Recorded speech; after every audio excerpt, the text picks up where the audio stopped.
as a consequence of that. Which is why you should never invade. Why are you mocking Russian accent though? People are trying to grasp, like people are trying to jump on anything they can. What? A new copy pasta on Twitter. Hey, Israel, a Russian rocket has hit Babin Yar, a Holocaust memorial in Kyiv, a mass grave of Ukrainian Jews murdered by Nazis during World War II in a country with a Jewish president. They do this for denazification. The hypocrisy is unbearable. We need the hashtag Iron Dome. Please share. Yeah, adding Israel is the smart thing to do in this situation because Israel is the only country that has said no to Ukraine having an Iron Dome. It's true. America was like, hey, we should give the Iron Dome to Ukraine. And Israel was like, no, we should not. I mean, this was before Russia even invaded. Here. Hi, Hasan. People love saying like this stuff is like propaganda or you're being anti-Semitic or whatever the fuck. So I want to make sure, you know.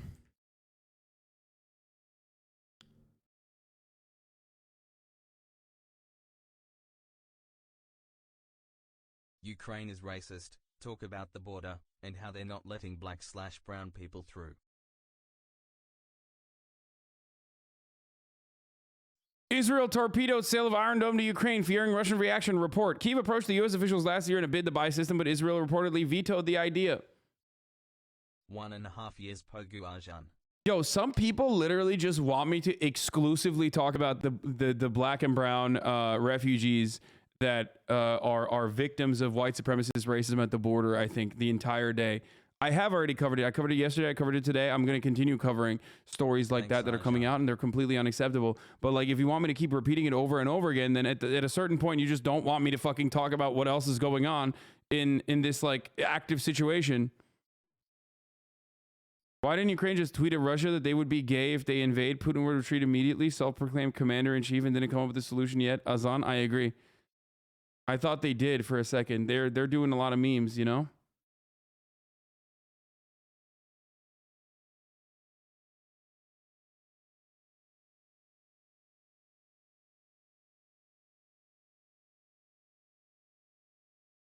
Hey. For every second you don't cover racism, you yourself are more racist. Yeah, I mean, I am, famously. Yet Israel was still taking in Ukrainian immigrants in 2014 as long as the least one grandparent was of Israeli descent. Whoa. No, they didn't do this because they okay, I told you this already. Both Ukraine and Russia are, you know, big time partners with Israel, okay? That's the point. So like Israel didn't want to put their weight on one side of the conflict.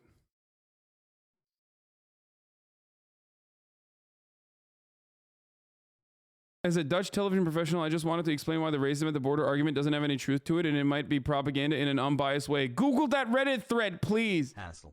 Yeah, you're right. I should say fuck you to like literally the CNN producer whose like fucking sister has documented every step of their plight at the border. Okay? Fuck that person who is openly, openly fucking mentioning it, openly showing exactly what has happened. And Google a Reddit thread, dude.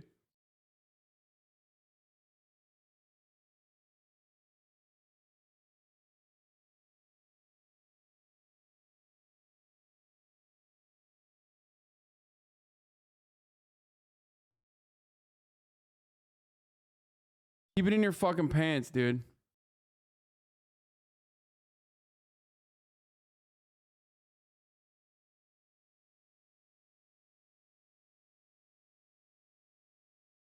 Zelensky says more than 400 Wagner mercenaries were sent to Kyiv to kill him. Failed. Wagner sources tell us that indeed mercenaries were sent to this goal among others, but not Wagner anymore. It's a new AMC. I don't know where you're getting that information from, but everyone just keeps making shit up.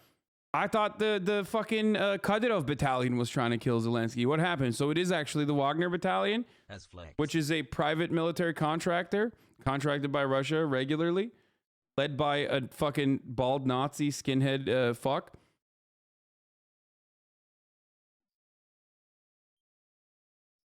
Israel halted an attempt by the U.S. to transfer several batteries of Iron Dome defense systems to Ukraine over worries it would damage its relations with Russia. According to a report, the defense system's capabilities, especially during the 2021 Gaza war, piqued the interest of Ukrainian officials. The country's representatives began working vigorously in Washington last year to persuade U.S. lawmakers to initiate a transfer of the rocket and mortar defense system to them. All this time debate brothers were like, HasanAbi hold this L when really it is the whole of humanity that should be holding Easy this there, L you're going to hostage upset, but I have a smoke black time. friend crowd? What do you mean?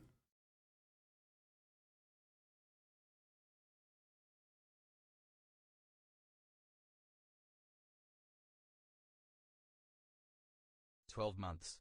Let's go. Anyway. Canadian journalist was talking to a black person at a train station. A Ukrainian guard kicked them out. It was shown on CTV. No, there's so much. There is so much proof and so many like different videos of that at the border that it is wild that people are just like, I don't understand why people just try to say that it's like Russian propaganda. Like Russia Today is talking about it, of course, because they're going to use anything and everything they can to fucking, you know, move the attention, shift the attention away from what they're currently doing.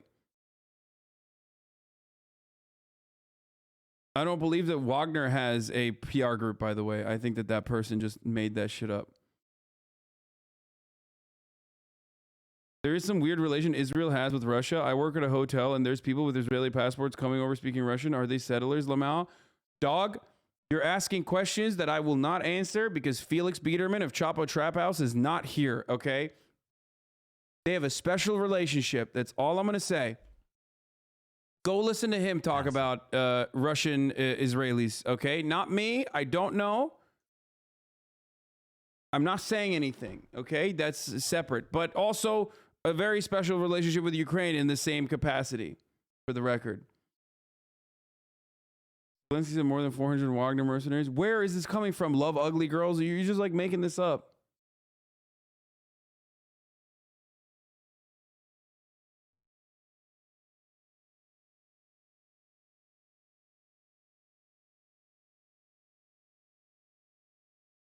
Here's a question. Can Putin nuke Ukraine without fear of Western nuclear retaliation? The same reason NATO won't get involved? No. Also, like, people were making fun of me when I said, like, why the fuck would Putin nuke Ukraine? But, like, why would Putin nuke Ukraine? You're getting... You can't on the one hand be like, Ukraine has natural resources. This is the breadbasket of the East. Like, and then simultaneously say, oh, Putin will just nuke Ukraine. Like, what's the reason? Why would they do that? Why would he do that? And proximity wise, it's still terrible for Russian territory. Like the nuclear fallout of that would still be awful for Russia, like actual Russian territory.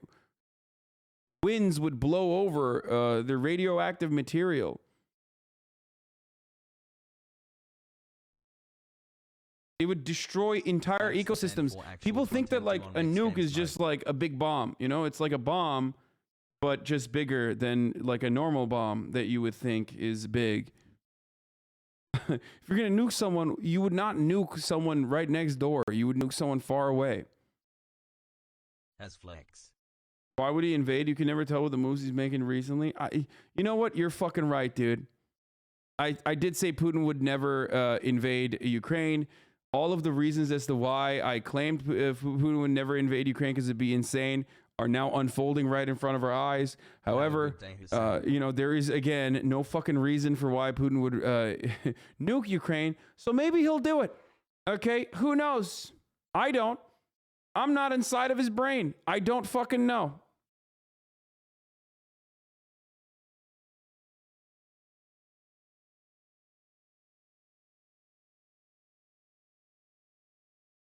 Maybe Putin would nuke himself, actually.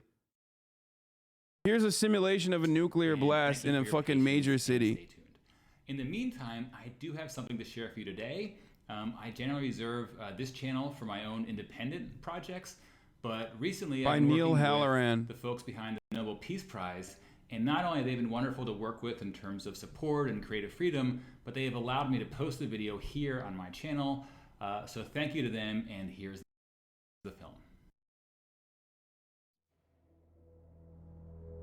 I want y'all to Imagine understand for a something. moment, the unimaginable happened.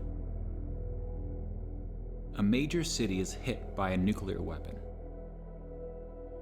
Now, no number could account for all the devastation that would result. But we can put a number on the deaths. At least we can make an educated guess based on our understanding of what nuclear blasts do to city structures and people.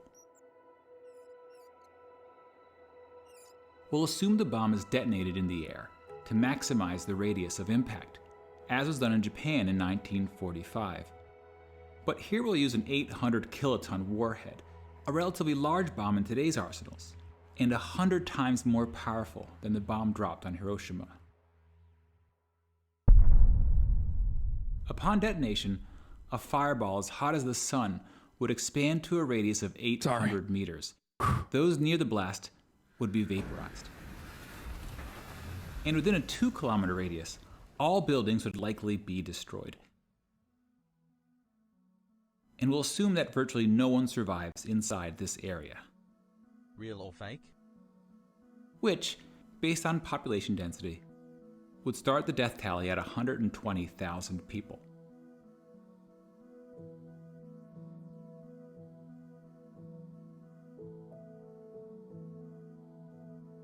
As you move further away from ground zero, estimating deaths becomes more complicated. From as far away as 11 kilometers. Just look at how bad Chernobyl was, and it still isn't. It doesn't blow up, and that's it. There's years and years of nuclear waste. Yeah, I think the nuclear fallout of Chernobyl is worse than the nuclear fallout of a nuclear bomb, if I'm not mistaken. I think that like a nuclear bomb is a one and done thing, and it's like fucked up for like 3. Growing hard, like you can, I mean, I guess it depends on what kind of nuclear bomb that we're talking about. But yeah, the meltdown is ongoing and steady radiation for an entire region. Whereas with nuclear bomb, like you can live there. 21 like the Savage. Like you can clean up the area and then continue living there after some time passes.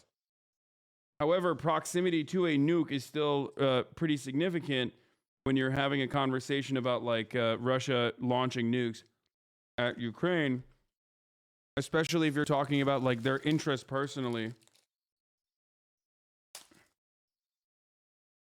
in like taking an area. The radiant heat from the blast would be strong enough to cause 3rd-degree burns on exposed skin. Hey Haz, thanks for everything you've gotten. And as you get closer to the blast, the heat becomes so intense that clothing, even skin, would ignite into flames. That said, most people in the city would be indoors or otherwise sheltered from direct exposure. But the very structures that offered this protection would then become a cause of injury, as debris would rip through buildings and rain down on city streets.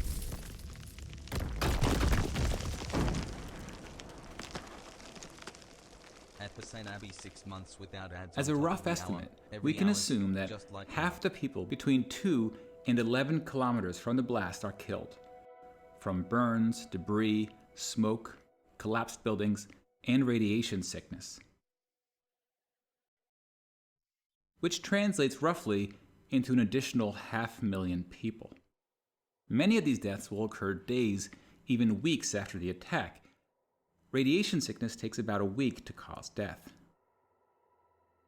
And much of the dust and ash produced from the explosion will be dangerously radioactive, especially if it originated near ground zero. And the distance the particles travel will depend on the wind and other factors. Now, since this simulation is of an airburst attack, it will produce significantly less radioactive fallout than ground attacks targeting missile silos or bunkers. So we'll go with a relatively small number of deaths outside the 11-kilometer range. If it were a surface blast, the fallout deaths could surpass all other deaths combined, but it's a very difficult number to predict. In theory, radiation deaths can be reduced if people can avoid exposure to the fallout, especially during the critical first few days. Fallout shelters were common during the Cold War, but people rarely build shelters today. And schools no longer practice nuclear war drills. We generally talk less about surviving a nuclear attack. And in a way, it's good that we're less afraid of the bomb now that the Cold War is over. When nations are less on edge, the risk of accidents is arguably reduced. We had a good run, boys. But nuclear weapons remain one of the great threats to humanity. And today, we're entering a new era in nuclear weapon history. Long-standing nuclear arms treaties are being reassessed, and countries big and small face the prospect of new arms races. 6 months of paying towards my favorite. In part because technology is emerging that may give one side a considerable strategic advantage, notably hypersonic weapons. Current nuclear missiles travel around the Earth at high altitudes, making them visible by radar earlier in their flight.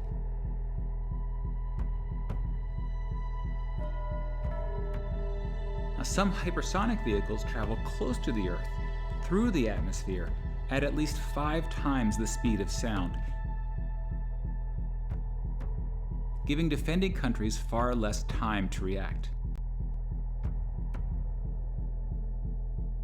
And remember that some of the most perilous moments during the Cold War occurred when countries maneuvered to reduce their opponent's reaction time.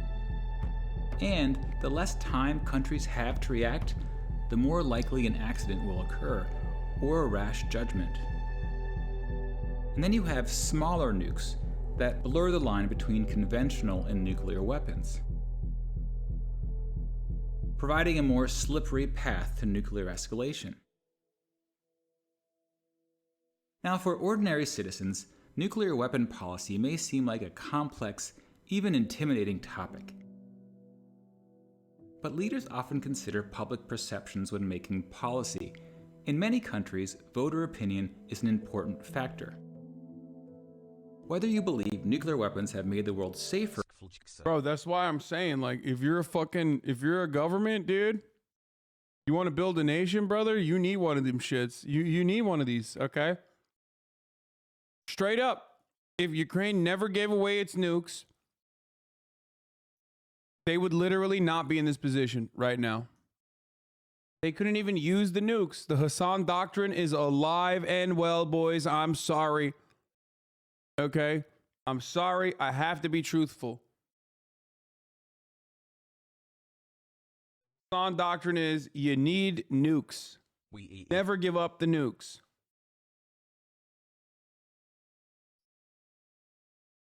Okay? And nuclear shelters don't fucking work. Like when a tactical ad break comes at the top of the hour. Hassle. And you need to run for a nuclear fallout shelter. And the only thing you have in your hands is something that actually does help, which is a $5 a month subscription or a Twitch Prime, which is free. Hassle.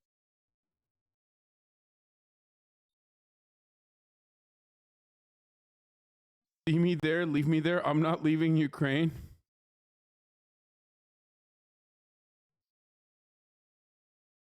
Or if you're lucky, maybe you can fucking face it by getting gifted a sub. A gifted sub is like, someone is like, yo, I'm going to a fucking shelter. Do you want to come? Fun fact, Switzerland has the most nuclear shelters. Like the most nuclear shelter space with respect to their population size in comparison to every other country on the planet. Switzerland has enough nuclear shelters. Yes, even more than Albania, a country famous for its bunkers. They have enough nuclear fallout space or nuclear shelter space for, I believe, like their entire population plus like another third. Right? Kind of weird. Kind of weird, Switzerland. Anyway, here's the 1 minute ad break now. Thank you, Teddy Dasher, for the 5 tier 1 gift subs.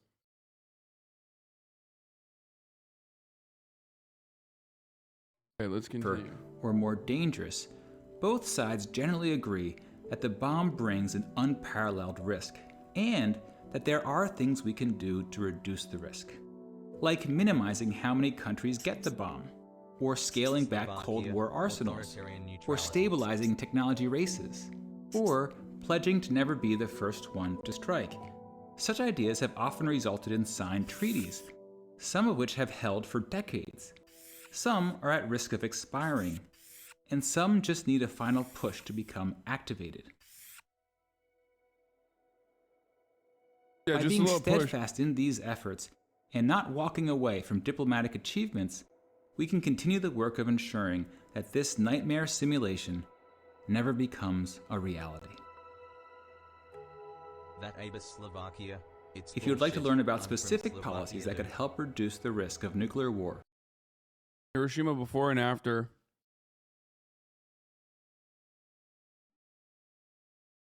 Wait, is this real?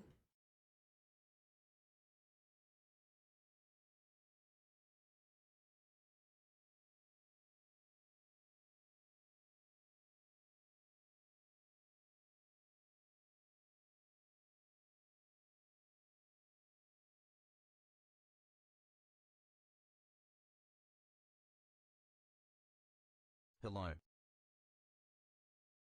95% of the destruction is because wooden houses burnt over days.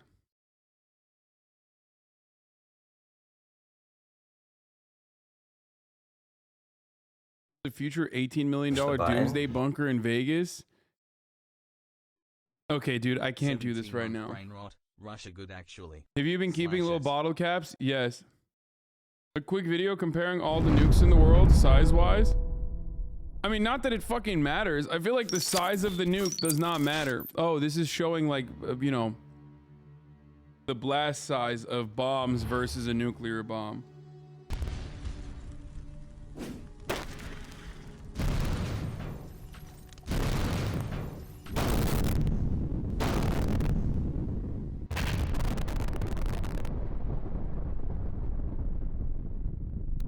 Let's go.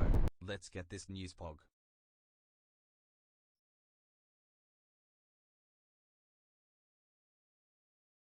Wow. That's really fucked up that there's a father of all bombs. And that is actually the most powerful one and not the Moab. I thought the Moab was a nuke. No, mother of all bombs, not a nuke. Let me just say something, okay? We're talking a big game about thermobaric bombs and the mother of all bombs and how Russia's gonna use it. You know who fucking used it? I didn't even realize Moab was thermobaric. Thermobarbaric?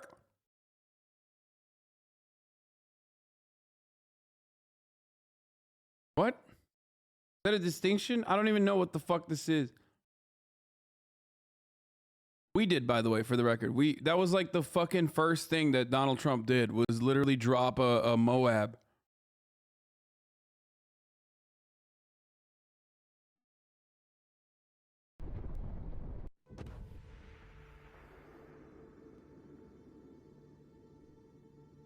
This video kind of sucks. It's just showing like blast radius.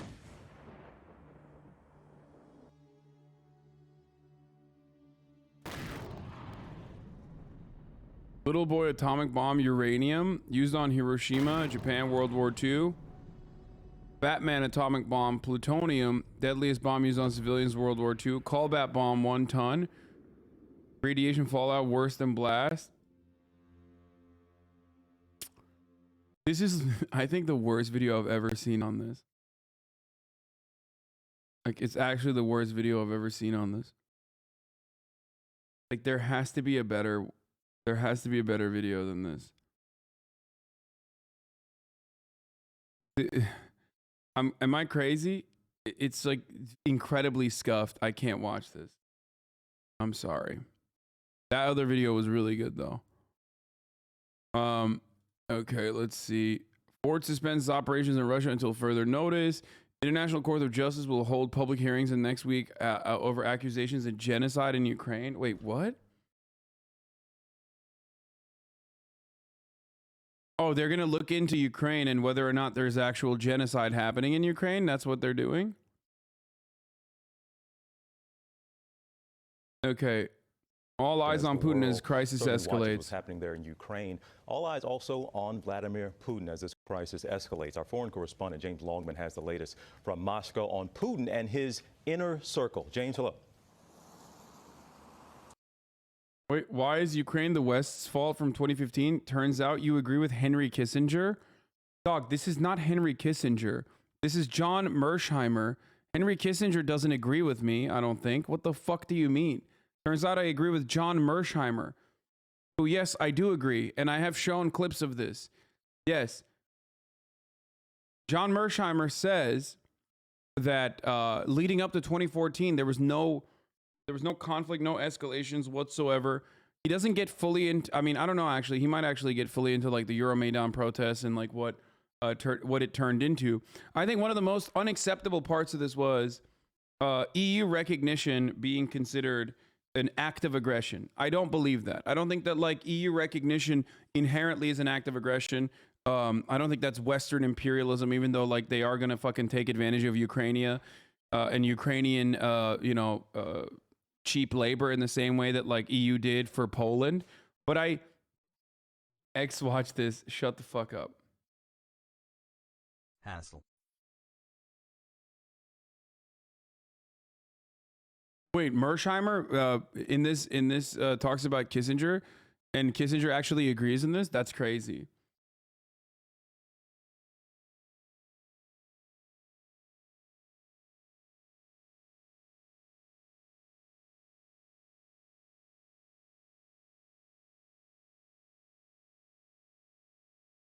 The EU,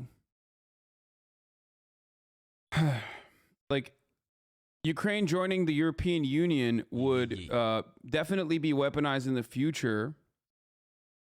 Okay, would be weaponized in the future against Russia for sure economically. But that's not what we're talking about. We're talking about NATO, which they never ever had an interest in allowing. They never had an interest in allowing Ukraine to join NATO, and yet still kept saying, "Oh, we're just gonna have an open door policy."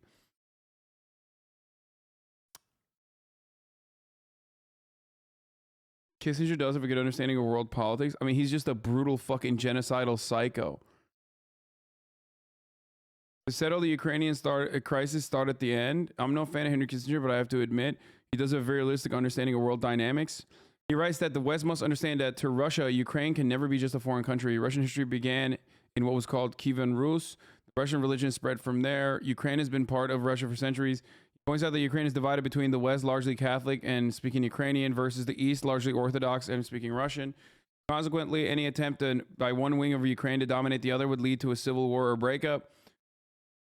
He wrote this in 2014. This divide means that to treat Ukraine as a part of East-West confrontation would scuttle for decades any prospect to bring Russia and the West, specifically Russia and Europe, into a cooperative international system.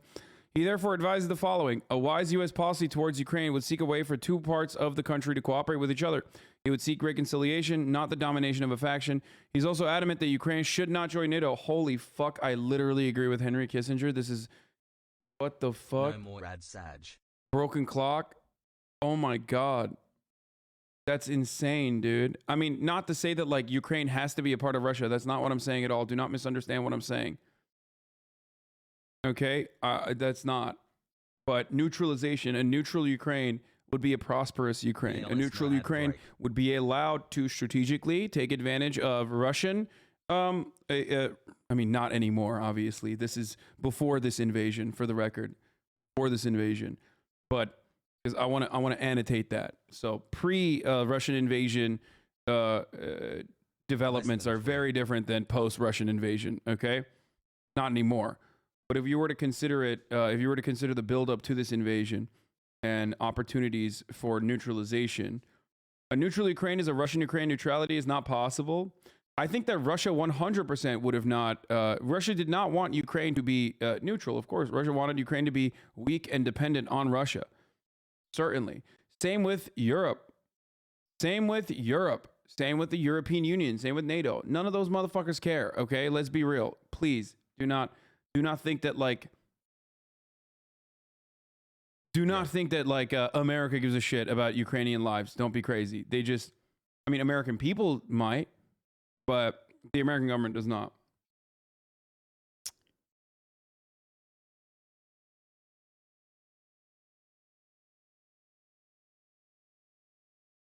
No, I meant neutral in the form of neutral like Finland. Finland is a neutral country. Finland is not a NATO country, but an EU country. Okay? Finland is what I mean when I say neutral, okay?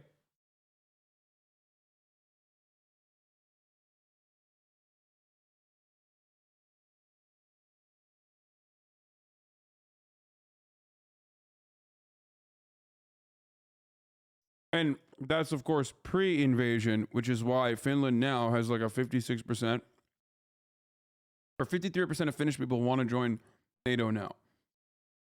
So that's a, you know, so good job to Vladimir Putin on that one. 100% his fault, in my opinion. I wonder why. I wonder why Finland would do that. I wonder why, after years and years of just simply like cooperating, they were like, hey, maybe we should join NATO. I mean, despite how much we are afraid of like Russia pushing back. Anyway, let's continue. Yeah, TJ, announcements on new financial restrictions or penalties come almost daily. One by one, countries and institutions around the world are cutting Russia off. The big question, can any of this stop Vladimir Putin? For Russia, every day of war is a step further into isolation, ever-tightening sanctions changing the lives of ordinary people. With the ruble sinking against the dollar, foreign reserves frozen, and a ban on foreign dealings with Russian businesses, France's finance minister this morning saying the West intends to collapse Russia's economy. I don't have that much money, but I took a little bit, but it is worrying. This woman tells me the ATM didn't work for her, but she was able to line up and get cash from the teller. Who do you think is to blame for this? Do you think it's Vladimir Putin, or do you think it's us, the West? I support Putin, she says. It's our country. How can I feel otherwise? Another man isn't as lucky as the lady. You don't have any cash? And this bank don't have cash. So you couldn't get cash out of this bank? No have. Why? You know. Protests continue. Now nearly 7,500 people arrested in more than 100 towns and cities across the country. Putin has his support, of course, but this war could turn back 30 years of progress, and not many want that. The Russian Tourist Board says 150,000 Russians are now stranded abroad. Their flights cancelled, their bank cards not accepted. What we're dealing with here is a government that's lying to its people, the people starting to figure out that they have been lied to, but because of the repression in Russia, they don't have very many outlets to express their discontent or to do anything about it. On camera Monday, Putin responding to the newly imposed sanctions on Russia, referring to the West as an empire of lies. And this morning, we're also taking a closer look at Putin's state of mind. Photos of him sitting far apart from his other world leaders and even his own top advisors. Few reports that he's remained isolated in recent years and hunkered down during COVID. So what about his inner circle? Sergei Shoigu, Russia's defense minister, is thought to be closest to him. They've been known to go on hunting expeditions together. Sergei Lavrov, Putin's foreign minister, he may be the public face of the regime, but it's thought not as close to the president. Chief spy Alexander Bortnikov, he's head of the FSB, successor to the Soviet spy agency, the KGB, and apparently a trusted advisor. Those closest to Putin share his Cold War mentality, so even if he is listening to advice, it may only be what he wants to hear. The dangerous truth of this war is that it's not just an existential crisis for Ukraine, but for Vladimir Putin himself. The route he has chosen, this invasion, means failure is not an option. And so the consequences for this country are dire too. George? So clear. Okay, James, thanks very much. Vladimir Putin is a COVID skull, dude. He is very, very scared of COVID.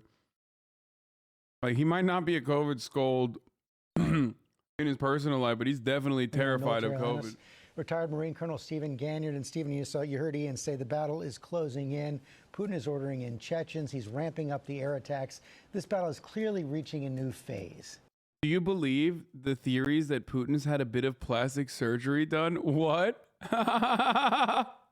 Yo, that's my favorite type of theory because it's like completely inconsequential. I love that. Like, I fucking love that, dude. Because it has nothing to do with anything. It's just like, you don't get to learn anything about why he's like potentially paranoid or anything. Like, at least the COVID stuff is like, you know, the long COVID one was pretty funny. But at least like he's terrified of COVID and he's like isolated himself from the rest of the world. Like that shit is like a little bit more about like, oh, he's paranoid or whatever. But do you think he got a little bit of work done? That's awesome. Yeah, he got a BBL. Yeah. He got a BBL. Caca.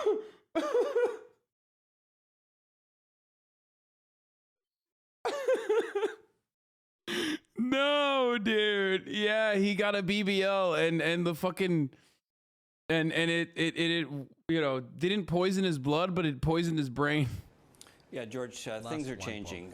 The Russians are not caring anymore about civilian casualties. They have to do what they think they need to do, and that's going to include leveling civilian areas. So a big change from yesterday, where things where the Russians were at least saying we're not going to target civilian areas, but now you look at that impact in the center of Kharkiv. That was a very deliberate action. The West ramping up its pressure as well. You seem to have this battle between financial pressure from the West targeting Putin and his allies and his country, and the military pressure from Putin.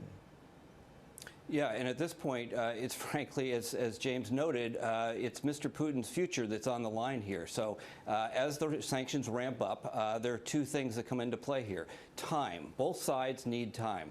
The Russians need things to hurry up. They need to hurry up and take Kharkiv and to bring down the fall of the government. The Ukrainians need time. They need time for reinforcement so that all that NATO kit can come in and reinforce them. And they need time for the sanctions to work. So both sides need time, but in different ways. Some talks on the Belarus border yesterday between Ukrainians and the Russians. Is that all a sideshow? You know, there was this hopeful part of that, George. It went on for 6 hours, so that was hopeful. At least they had something to talk about. On the other hand, it sure seems like Mr. Putin was just doing that so that he could rearm and re-equip. You know, at this point, I just don't see it. Why does he keep saying Mr. Putin? I know this is like completely fucking unrelated, but like the way he says Mr. Putin sounds so weird. Like he's timid. He's like, Mr. Putin. Path to Russian victory and Mr. Putin's future being on the line. The Ukrainian people surely have signaled that they will fight for years, and that's just something that neither Russia nor Putin can afford. But can they fight for years, Steve? I think George, it's going to be the rifle in the closet. The sentiment, the morale, the conviction of the Ukrainian people will carry them, and it may be years, and it may be horribly bloody, but at some point, Russia will have to go home. Steve Ganyard, thanks very much. I guess. Well, hey there, GMA fans. Robin Roberts here. Thanks. Motherfucker, easy for you to say.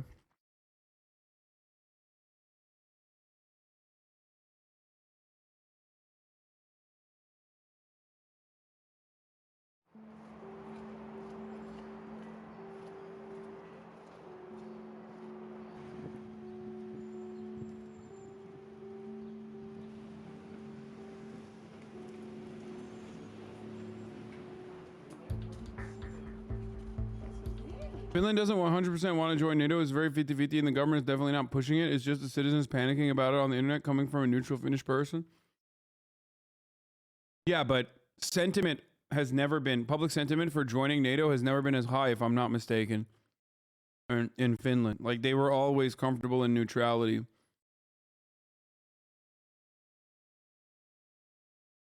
These are the Russian bots. I mean, it's literally 50-50. The people saying that's a Russian bot don't realize that, like, no, it's 53% of the public saying they want to join NATO. But that is remarkably low, wouldn't you think? Think about it.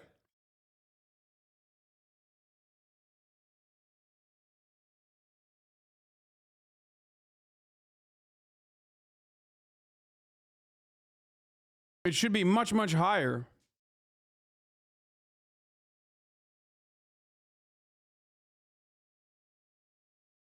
It's not 50-50. Finish 53% wants to join. 28 doesn't. Finish man here.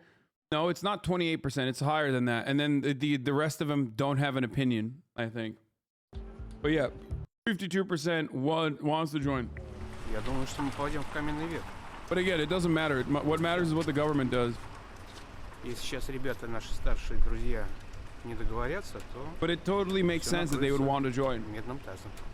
Все катится к чертям. Других слов нет.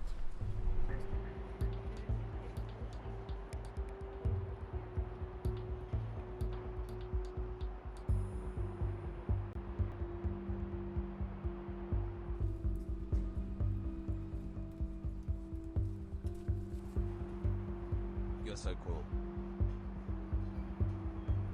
Ну, у меня есть $100, которые я не тратил уже где-то 2 года, ожидая, что будет хуже. Но это вряд ли меня спасет. Потому что очень много людей, которые не понимают, к чему ведет наше правление. How to tell a friend he is saying downright stupid stuff about this conflict without saying he got sucked into outright misinformation chamber. Loveto XX 420.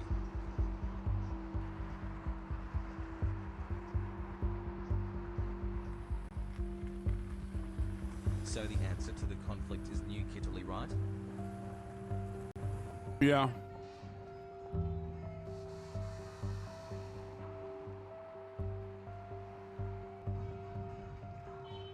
You are a biohacker. What do you do?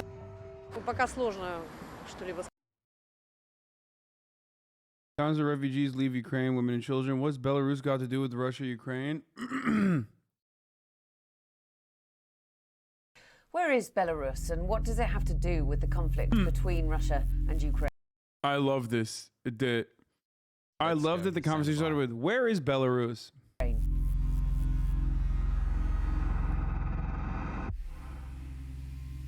Belarus borders both Ukraine and Russia and was Where once is it part really? of the Soviet Union. In 1991, the country declared independence. And in the decades since, Belarus's leader, Alexander Lukashenko, has attempted to remain as independent and neutral as possible while maintaining a close relationship with Vladimir Putin. For example, Belarus did not recognize Russia's annexation of Crimea in 2014. But since a highly controversial and disputed presidential election in 2020, where Lukashenko cracked down hard on huge national protests against him after claiming the presidency, he's had to rely much more on his friend in the Kremlin, as the West has imposed tough sanctions against his regime. Сложилось впечатление, что отдельные облегченные и облаченные прежде всего. Don't get mad at me, but the problem is that this dude's a scumbag. Like an absolute fucking scumbag. And then the only alternative half the fucking time is like some literal, like, directly dealing with the CIA person that wants to turn into a client state. We just can't have these countries have sovereignty. It's so fucking whack. Высокими и ответственными должностями Sorry, I got so triggered that I still have food in my mouth when I was talking. свободного мира просто патологически опасны и для окружающих, и самое главное для собственных народов. Meanwhile, relations between Ukraine and Belarus have become strained. Belarus has accused Ukraine of becoming increasingly aligned with the West, for example, by rejecting the results of the 2020 presidential election. The majority voted for me, despite them seeing me every day, everywhere. Yeah, totally. Nearly half of Belarus's foreign trade is with Russia, and in the last 20 years, the Kremlin has lent Alexander Lukashenko an estimated $100 billion, and that's picked up in the wake of those disputed elections where Lukashenko really had nowhere else to turn. So it's no surprise that Vladimir Putin is leaning on their support now. Belarus is key geographically for Russia and to the rest of Europe. The Suwalki Gap, a 65-kilometre stretch of land that makes up the border between Poland and Lithuania, is also bordered by Belarus and by the Russian enclave of Kaliningrad. NATO knows this is its weakest point because if Russia was to take control, it could cut off the rest of Eastern Europe. In response to the conflict, NATO has increased the number of troops in When the did we get Baltics Stalker and Earl? Poland. It was Belarus that Russian troops used as a launch pad for their initial invasion of Ukraine, after spending months conducting what they billed as military drills there. Еще раз говорю, наших войск там нет. Но если надо будет, если это будет необходимо Беларуси и России, они будут. And now Lukashenko has openly offered not only to host troops, but also Russia's nuclear weapons after a referendum to revoke the country's non-nuclear status. Listen, I'm sorry. I mean, fuck Lukashenko, but you know, what did I say? What the fuck did I say?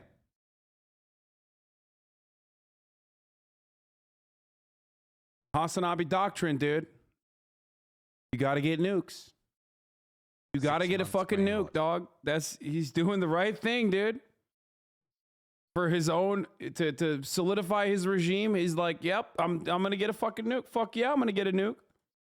That's worrying because it could allow Russia to target parts of Europe with short-range weapons, and is a sign that Belarus is becoming more of a player in this conflict. Months in before World War III. In response, the US has withdrawn its few remaining embassy workers from the capital, Minsk, and has threatened they will impose further sanctions if Belarus... The worst part is, like, these dudes never die. You know what I mean? It's like, come on, bro. You like, just die. Why can't you fucking die? He's not getting it. He's hosting it. Yeah, okay. That doesn't matter. Ukraine was just hosting the nukes as well, but they shouldn't have given them up.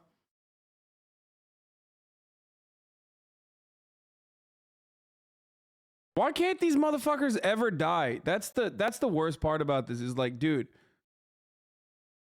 the success and also immediate failure of authoritarian strongman-led regimes like this is that they oftentimes don't have contingency plans and don't have good, like, successors built in because of their, like, paranoid behavior. So if you do actually decapitate the state, like, everything kind of falls apart. Magic worked last time. I mean, Russia would be so fucked if Putin died. But also at the same time, the war would definitely end in Ukraine, like, immediately. Kim Jong-il died? Yeah, but he has a monarchy.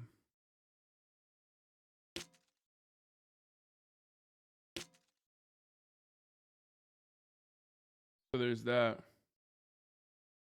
Tim Pool just called Zelensky a beta for asking to stop killing Ukrainian kids. I despise appeals to emotion. Yeah, what is Tim Pool doing? He's also trying to paint him as a communist for using a universal sign of resistance. Whoa, Zelensky just performed the red salute. Or maybe he's saying Black Lives Matter. Not sure if he's supporting communism or critical race. I think he's just, like, trying to make jokes, but it's still weird. 9-month anniversary. Okay, I've got to say something really stupid today. Don't be calling our extremely deformed worker state a monarchy, says Commissor. What do you mean, our? Yeah, dude, you're fucking DMing me from North Korea, really? Motherfucker said our.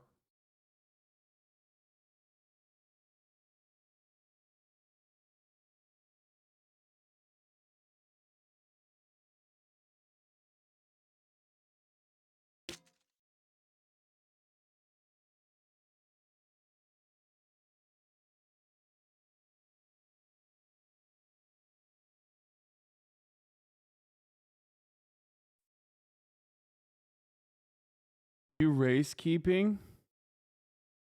What? The Ukraine war is a U.S. culture war? Dude, I love that. Oh, fuck, Candace Owens blocked me. Hold on, let me just find the actual tweet. I love conservatives trying to talk about this from the incredibly narrow framework that they have. What? No bacon? What's going on? Don't like that? No bacon? What is... oh, it's this. It's no bacon. Don't like that. It's no bacon.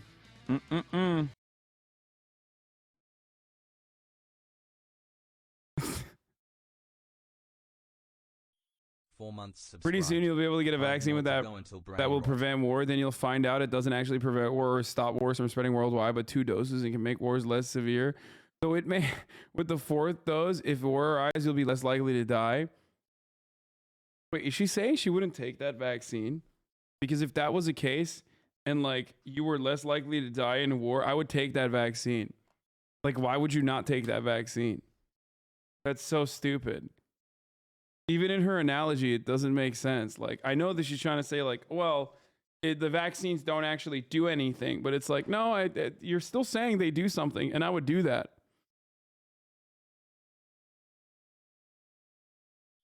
Though it may seem nearly impossible for us to measure just how exactly a vaccine which neither prevents nor stops wars can perpetrate. Wait, we do know exactly how well the vaccine defends people from severe illness. It's called 90%. Well, that number has actually gotten lower, but 90% of the people that are dying from COVID are dying because they're unvaccinated. That's the only number you need. What do you... Before the vaccines, 100% of the people that are dying of COVID were unvaccinated because the vaccines did not exist. Then the vaccine came out. Now, 90% of the people that are dying are still unvaccinated. I wonder if there's a super successful vaccine.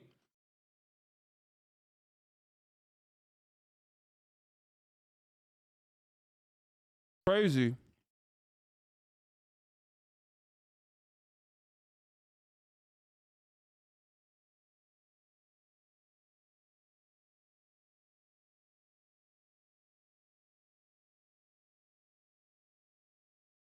Belarus continues to aid and abet Russian aggression. So, in an increasingly precarious conflict, Belarus is a key player. People, hey.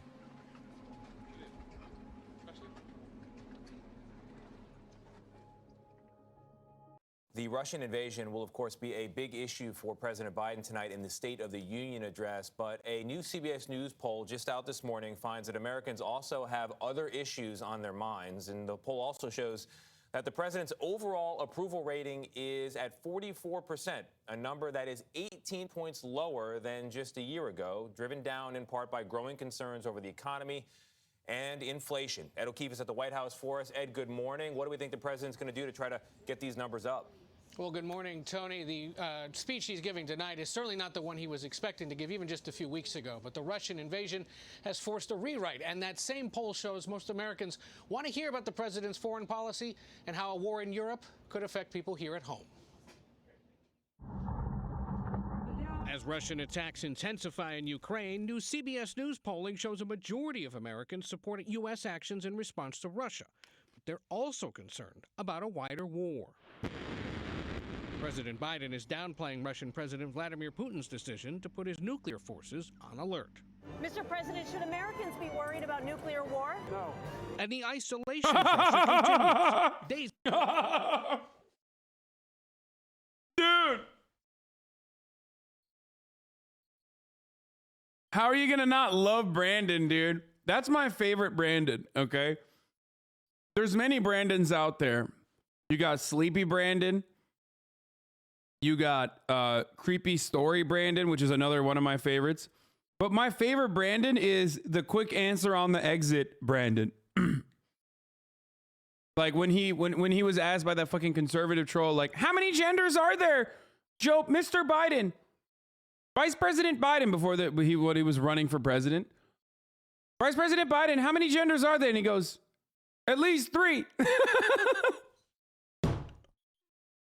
Just so good. I'm going to run that back. It's his best. It's his best. Decision to put his nuclear forces on alert. Mr. President, should Americans be worried about nuclear war? No. And the isolation. It's so good. No. Oh, God. I love that. That's so great, dude. Hasboggers. Oh. Of Russia continues. Days after the U.S. and dozens of other countries imposed historic sanctions, Standard & Poor's downgraded Russia's credit rating to junk status, and Russian airlines are grounded by airspace restrictions across Europe. But Ukrainian officials visiting Washington are pushing for more. they will probably erase Kyiv, Kharkiv, and the other cities from the map. They're pleading with the U.S. to impose a no-fly zone over Ukraine. We need to protect the sky because they are using the sky to shoot us. But the White House says that's unlikely. A no-fly zone would require implementation. It would require deploying U.S. military to enforce, which would be a direct conflict, potentially a direct conflict, and potentially a war with Russia, which is something we are not planning to be a part of.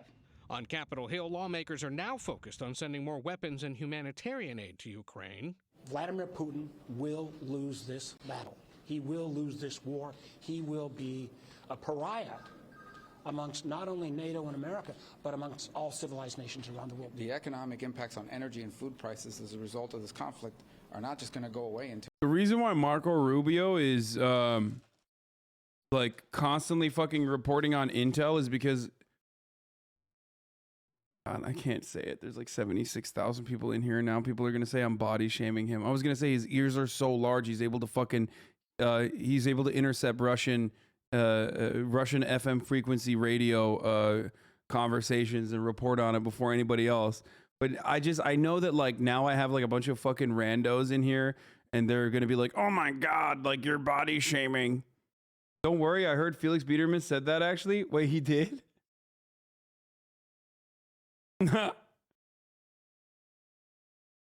Yeah, no, Felix said that actually. I didn't say that. Felix Biederman of Chapo Trap House said that. I'm saying that disapprovingly.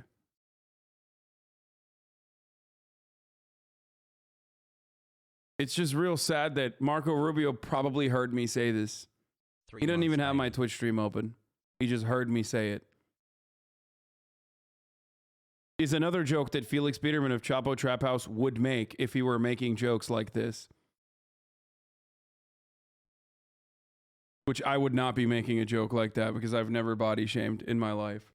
Notice me at HasanAbi. 2, 3, or 4 weeks, this is going to be a multi-year challenge. And the crisis is set to dominate the president's first formal State of the Union address tonight. And that's what most Americans want to hear. But other top concerns include the economy, inflation, and the pandemic. So on those issues of the economy and inflation, let me show you two more numbers from our new CBS News poll out this morning. 62% of Americans disapprove of Mr. Biden's handling of the economy. And when it comes to inflation, the response is... Why are people saying Mr. Biden? What is going on? Is this like new? Did they get like a new, I don't know, like a... What is it called when they give you like a style guide? Did they get a new style guide? Is that what happened? Like Mr. Biden, Mr. Putin. This is even bleaker.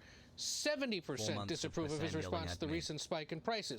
So to ease that economic pain, tonight he's expected to call on Congress to help lower the price of things for Americans by calling for a new child tax credit, expanded health care options, and raising the federal minimum wage to $15 an hour. Nate? And we are looking forward to what he's going to say tonight. Ed, thank you. Vladimir Putin. What the fuck is this? Who's Vladimir Putin? By the BBC. Okay, we gotta watch this. Grew up in the aftermath of the Second World War. In 1945, the US, the UK, and the Soviet Union met to shape the new world. 7 years on, he was born in what was then Leningrad and is now St. Petersburg. By the 70s, Putin had studied law and then joined the Russian Secret Service, the KGB. At this time, the Soviet Union's influence reached across the communist nations of Eastern Europe. And in the 80s, Putin was posted to Dresden in East Germany.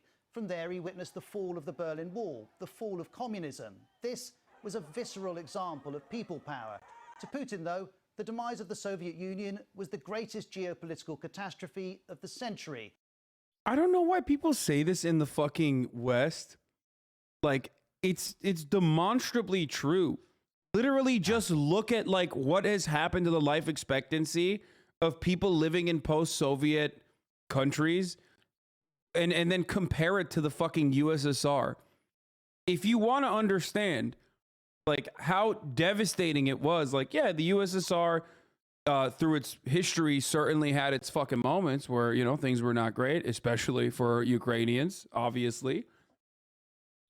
But it's wild to fucking consider this as like anything but an abject failure. Oh no, it's so much greater that we were able to literally rob this entire fucking country blind and put our oligarchs in positions of power. That's so much better, dude. It's so much better that that happened to Russia, and now it's just like a country whose economy revolves around fucking making dash cam videos with you know, with the youth unemployed, doing absolutely fucking nothing.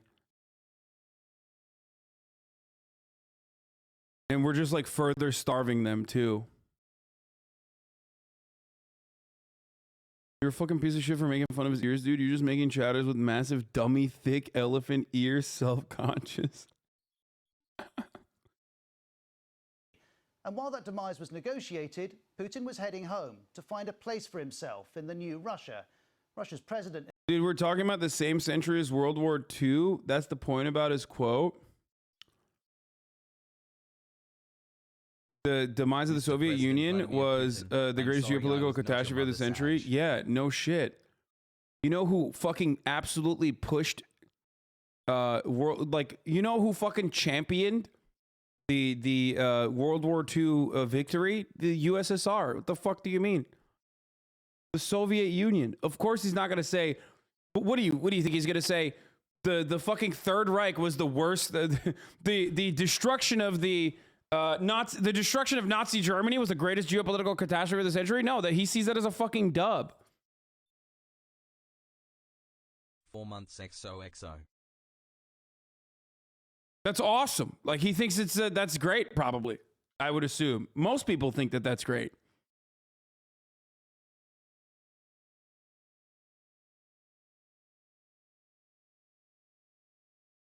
Yo. This geopolitical catastrophe of the century. And while that demise was negotiated, Putin was heading home to find a place for himself in the new Russia. Russia's president in the 90s... Even if you don't like the Soviet Union and like the post-Soviet client state systems of the 1990s in Eastern Europe, you'd have to admit that the fall of the Soviets is an epic choke. Yeah, 100%. 1,000%. It was a disaster of epic proportions. I don't know. I mean, one could even make the argument that, like, you know, what's going on today is a consequence of that, good or bad. Boris Yeltsin would help him do that. He made Putin head of the security services. Then Putin was elected prime minister. Then, in 1999, Yeltsin resigned. Putin was president. And his way of operating was clear from the start. Tightening the grip over media was one of the first things that he did, and also the lack of genuine opposition, because his critics either have been in exile or dead or are facing prosecution. Putin's focus on his own power and wealth was relentless. By 2008, when his 2 terms were up, Dmitry Medvedev replaced him as president, but Putin became prime minister and everyone knew who was in charge. By 2012, he was back as president again. And Putin's indifference to democracy is matched by his view of sovereignty. In 2008, Russia invaded... Oh, shit. No. Oh, it's Georgia. Okay, I was going to say. I thought it was Chechnya. I was going to say everything that happened then is TOS. You see some fucking grainy footage, it's like, it's a wrap. Georgia, too, but like...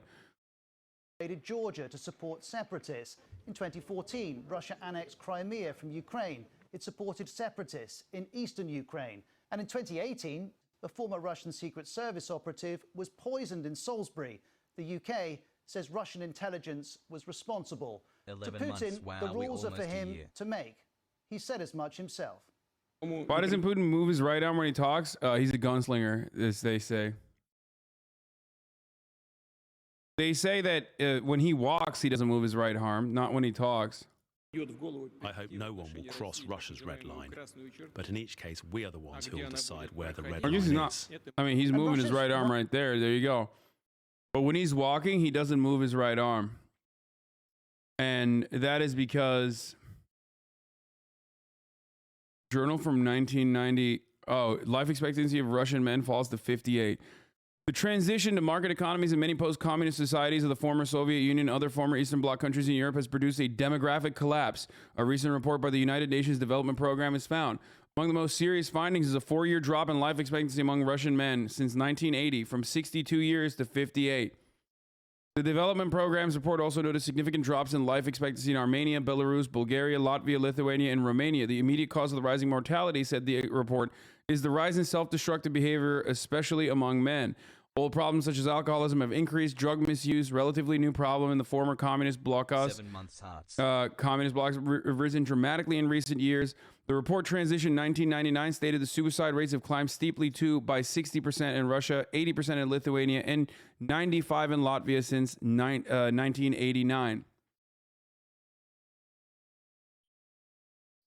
Rising poverty, unemployment, financial insecurity, corruption. Whereas only 4% of the population of the region said incomes equivalent to $4 a day or less in 1988, that figure had climbed up to 32% by 1994. In addition, the transition to a market economy is accompanied by lower living standards, including poorer diets, a deterioration of social services, and major cutbacks in health spending. Now, another part of the fucking USSR, like Cold War era propaganda was that the CIA openly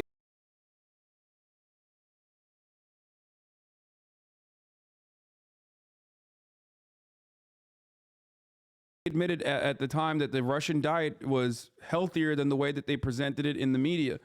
I'm effing again. Did you see that a Russian strike destroyed a Holocaust memorial? Hold on. It just happens every now and then. It's fine. Refresh, just refresh.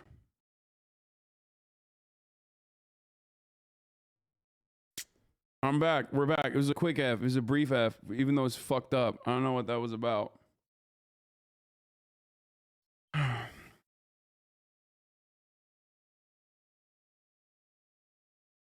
It's fine now, but notice how the paper is over 20 years old.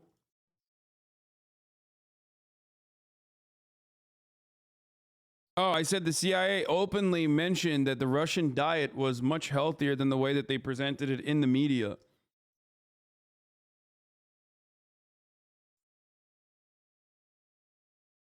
Like everybody always says, love you, King, and keep up your awesome work and ignore the haters. Hassle.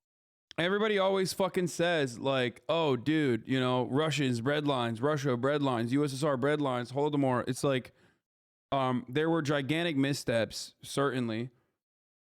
And with a serious fucking human toll. I've been nose blind to. Keep up your amazing work.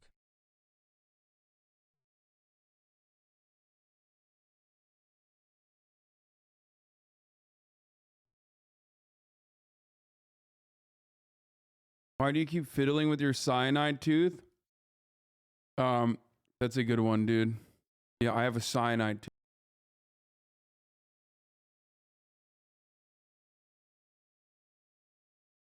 tooth. You know, because I'm a Putin asset. Ukraynalı Silah Kuvvetleri.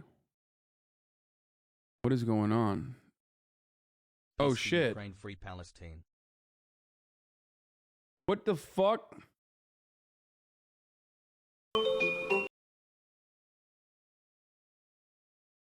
Okay, that was weird. That was actually weird this time. That was a big F. That was a big F on my... Do you think that Western people would reconsider the consequences on the global south now that they have seen them on European people? I hope so. I don't know what's going on.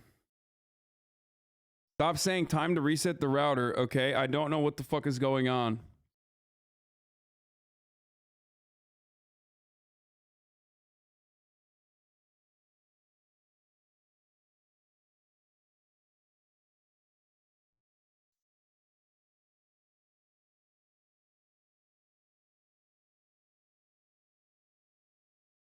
"3 months of brain rot would have been more, but got banned for saying the C word. Propeller Jeff Bezos a racist." Wait, what? Watching any level of news, even social media, you're seeing everything that's going on right now in the Ukraine. Break it down in layman's terms for people who don't understand what's going on and how can this directly affect the people of the United States. So Ukraine is a country in Europe. It exists next to another country called Russia. Russia is a bigger country. Russia is a powerful country. Russia decided to invade a smaller country called Ukraine. So basically, that's wrong. If you're watching any level of news, even social media. No shot. there's got to be more to it than that. I mean, it's like worst case scenario. This is like deeply, deeply, frustratingly, I would say, racist. There's no shot this is real. No shot. What the fuck is going on? Like why does she think that like the morning hustle? Why didn't Ukraine just tell Russia? Bro, when people say explain it to me like I'm 5, they don't mean literally treat me like a 5-year-old. And didn't come up with this idea. Like, does she think the morning hustle's audience is actually comprised of 5-year-olds? Like, I've never actually heard anybody be like, oh no, it's fake. Oh, thank God. Okay. It's visitgop.com. Shopping out of context from videos remain bigger misinformation deals than deepfakes. People know how to look deepfakes more than they know how to check the source of a real clip. Oh, thank God. Yeah, dude, it stopped way too fucking short. It stopped way too fucking short, dude.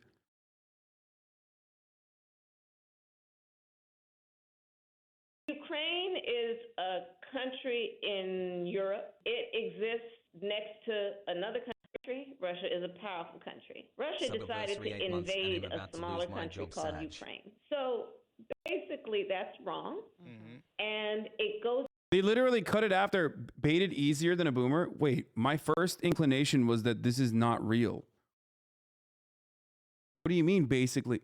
Dude, when you see me react to a piece of fucking a piece of footage that's clipped out of context, and you're seeing me react to it in real time, and my immediate inclination is that this doesn't seem real, you can't turn around and be like, oh, dude, you got. Like, we found it. This is... I don't have precog. Thanks for converting me from a okay, I can't know immediately before someone sends me a fucking clip that just got published that you actually fell for it. Lol. Oh God, it's easier to bait. Yeah, exactly. My first thing was like, this is fake, or it has to be not real. For their terms that we use, we say we respect the sovereignty, the territorial integrity of countries, right? Their independence. Russia has gone into Ukraine militarily, unprovoked, with no justification other than to exercise its power to take over another country. So essentially, that's what's at stake. And we as America are saying that's wrong, and we will. Kamala Harris out here getting clip chimp like fucking a Twitch streamer. Straight up getting clip chimp posted on LSF. What the fuck?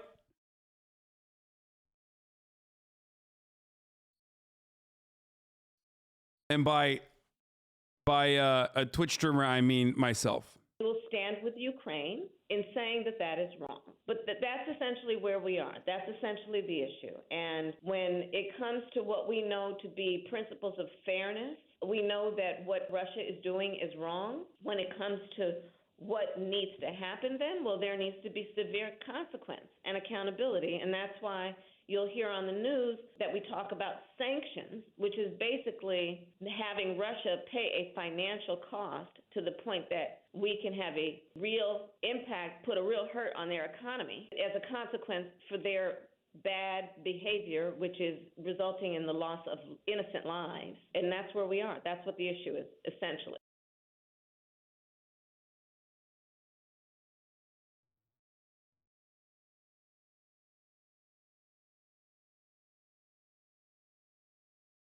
John Bolton versus Newsmax host. Oh, there is something to be said, though, about the simple fact that there was not aggression during the 4 years. I mean, you were part of that administration as well. I love that the conservatives that are like the conservative pro-Trump contingency for some fucking weird reason is like coming across like anti-NATO. Yes, I don't know how the fuck that's happening. Like, it's broken. Trump has broken their brains to a degree where they're literally just like, Trump was actually good because he was offering Russia, whatever they wanted. Like, what is it? What's going on? Okay, let's There hear. was not aggression from Russia, and they waited him out.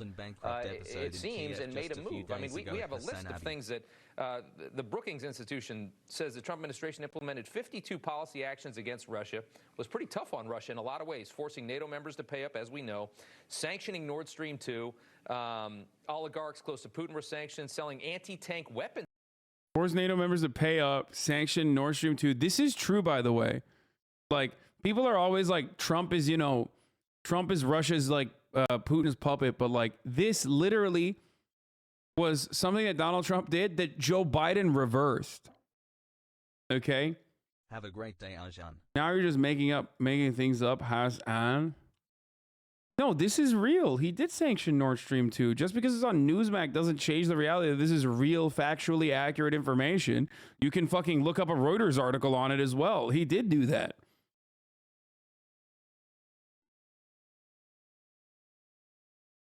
To Ukraine, so arming Ukraine, withdrawing from the INF treaty and expelling Russian officers from this country as well.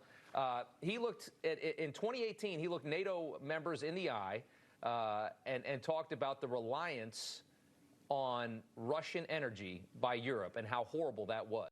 Wait, sanctioned oligarchs close to Putin, sold anti-tank weapons to Ukraine. That he did do that. Withdrew from the INF treaty. Wait, what?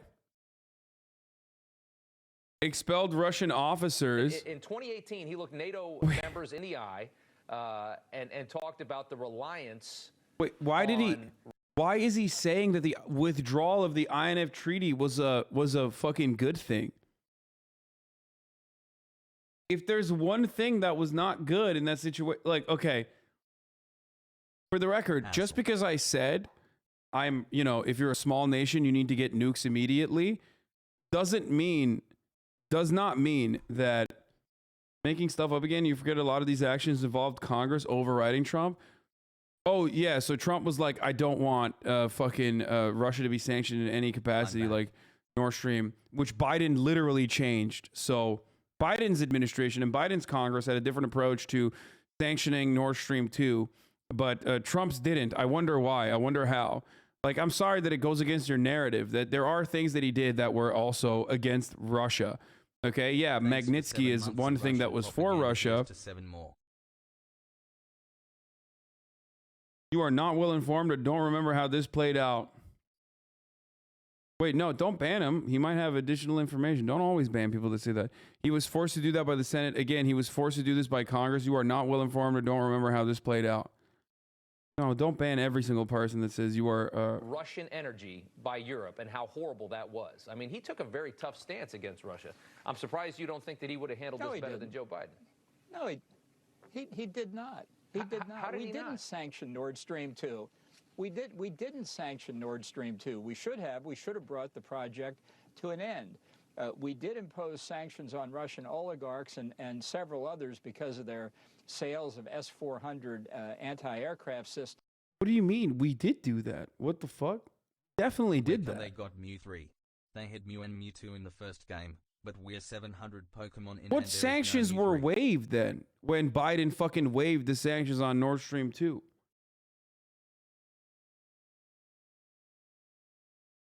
I think the difference between Donald Trump and other like neoliberal admins and their approach to Russia was that, I mean, this is going to be oversimplistic, okay? So I'm giving you a warning. But I think the main difference between Donald Trump and others was that Trump, and there is like a growing contingency of this kind of attitude within the Republican Party, where they see China as the big superpower. And in some respects, they are correct. And they see Russia as an ally potentially, or rather not as another villain at the table that could then go along and side with China in the upcoming, like, the upcoming power struggle as the world moves away from the United States being at the center of power and a hegemonic power. That's why you hear Tucker Carlson and others constantly saying shit that's like kind of pro-Russia. You know what I mean? But then they're like, they will always turn that around and flip it around and then be like, you know, China is the real villain. China is the real villain. China is the real villain. Other here. countries, but in almost every case, the sanctions were imposed with Trump complaining about it. Anti-aircraft systems. Wait. We didn't sanction Nord Stream 2. We should have brought the project to an end. We did impose sanctions on Russian oligarchs and several others because of their sales of S-400 anti-aircraft systems to other countries. Which country, motherfucker?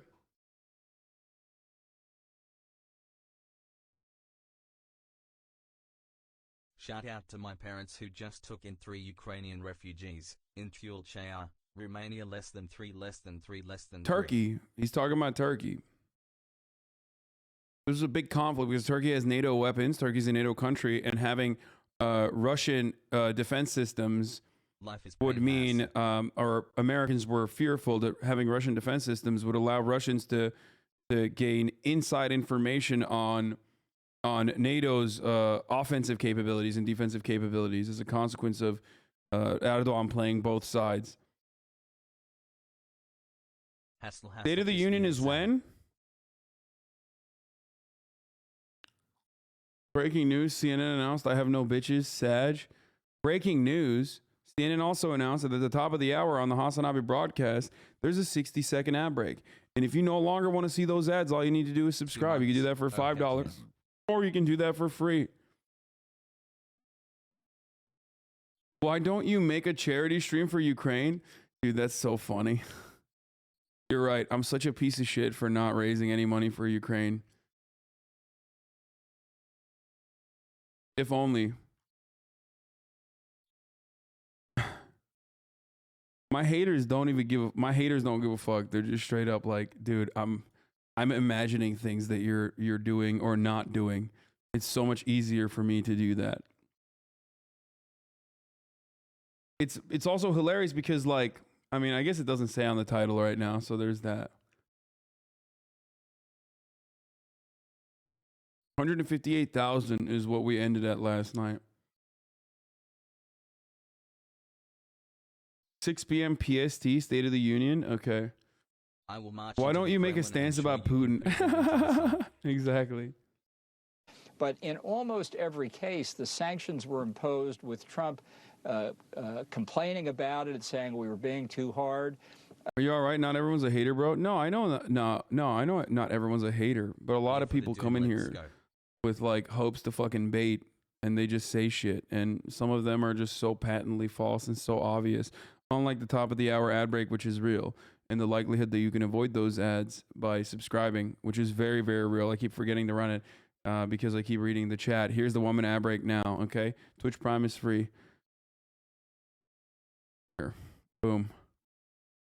The fact is that he barely knew where Ukraine was. He once asked John Kelly, his second chief of staff, if Finland were a part of Russia.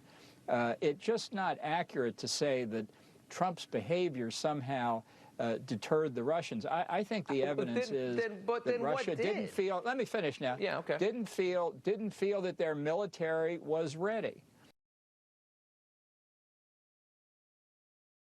What? Up the Rachat, our day will come. What are the... Wait, what? So what's the gigantic difference between Russia's military readiness now versus like the last year of Donald Trump versus the year prior? Like what? Broke my record today for my 40-minute workout. Let's fucking go, Lumia tough. What is going on right now? There's like a weird shift in ideology happening on all fronts. Foreign policy does have a tendency to change people's minds a little bit in these sorts of situations, but I am become Arjan, destroyer of grey names. It's strange to say this. Like, what are the big differences between?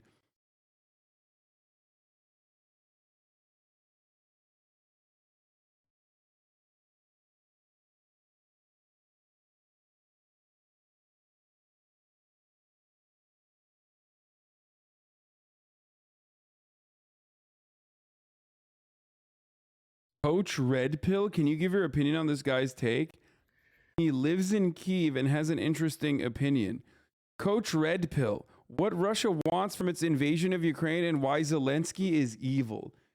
No thanks. I'm pretty sure I'm not going to do that. I'm pretty sure I'm not going to listen to a guy who has called himself Coach Red Pill. There are probably plenty of other places that we could go to learn more.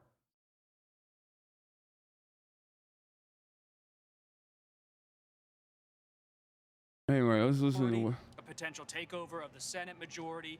And there's a little bit of tension on the Republican side. There's a sense maybe to just coast right now. They're doing so well on the polls. Don't start putting too many ideas. He's been all over Russian state TV. Okay, this is not proof that I should watch him. If anything, that means probably disqualifying. Okay? 11 months spent with the most based Twitch streamer giving. What do you mean? Oh, he's been all over Russian TV. Oh, okay. It's time to watch Marjorie this guy. Taylor Greene of Georgia spoke at a white nationalist conference last week. They're trying to just push that aside, as we saw from Kevin McCarthy, the House GOP leader, earlier today. Well, we saw that you pressed her on that, and she did not seem to provide many answers in response to your questions. So, Ed, COVID now registers fourth in a new CBS poll of what Americans, we should mention these are Americans who plan on watching the address, of what they want to hear President Biden discuss tonight.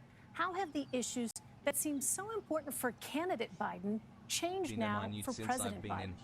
Let's get a rundown. Well, it's the old adage of, you campaign in poetry, you govern in prose, you make promises as a candidate, and then you buckle down and have to deal with them as the office holder, and that certainly has been the case for this president. I was listening to Republicans earlier today up on Capitol Hill talking about, this president said that if 1 million deaths ever came from COVID, that the president responsible for that should be thrown out of office. Well, more than 1 million, roughly almost 1 million people have died of this virus under his, or the number's gotten closer to 1 million under his watch.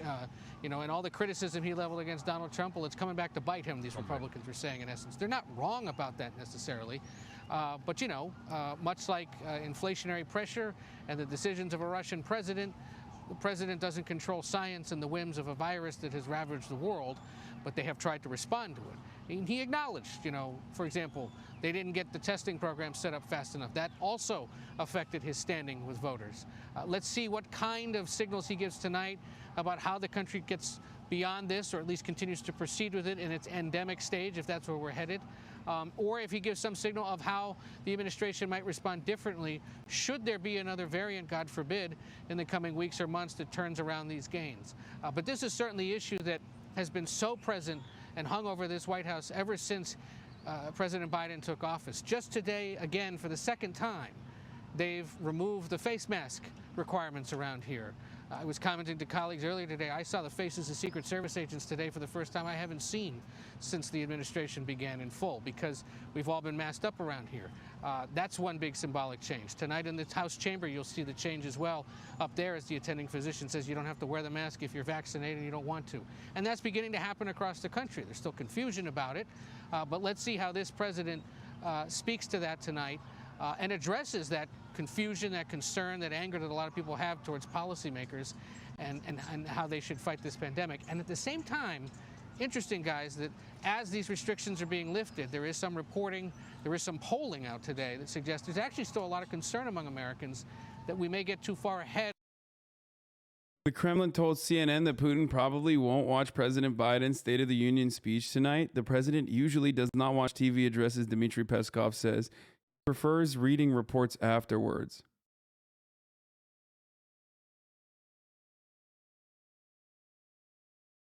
He probably has his alarm set. You can bet he's not going to miss it. Oh my God.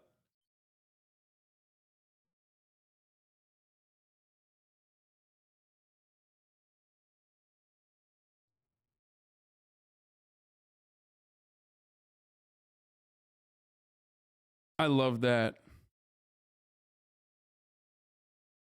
I linked it because it's a differing opinion, not because I agree with it. Most of it has already been proven wrong. I just wanted your take on what he's saying because it's the first I've ever heard of it. Dude, I don't care about, just because I'm fucking dunking on misinformation or trying to do my very best to combat misinformation here doesn't mean I have to actively go to the heart of misinformation. You know what I mean? I don't need to go to like Coach Red Pill's YouTube video. Say to Democrats in that room, look, maybe it's time you start running with me on my agenda, not starting to retire, because Democrats have been facing, especially in the House, this wave of retirements because they're feeling uneasy about the political climate.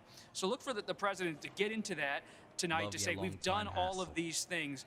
And at the same time, for those skittish voters in swing areas, in the suburbs of parts of this country, to say on foreign policy, I'm a steady hand. He's not going to address, I'm told, the former president Donald Trump by name, but the stakes are going to be outlined about how fragile democracy is abroad and how fragile it is at home, and how it's important to have someone who does have, as he will.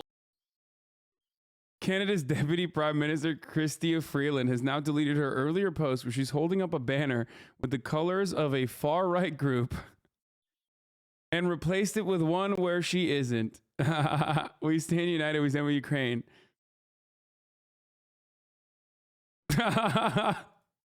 Yo, that's funny, dude.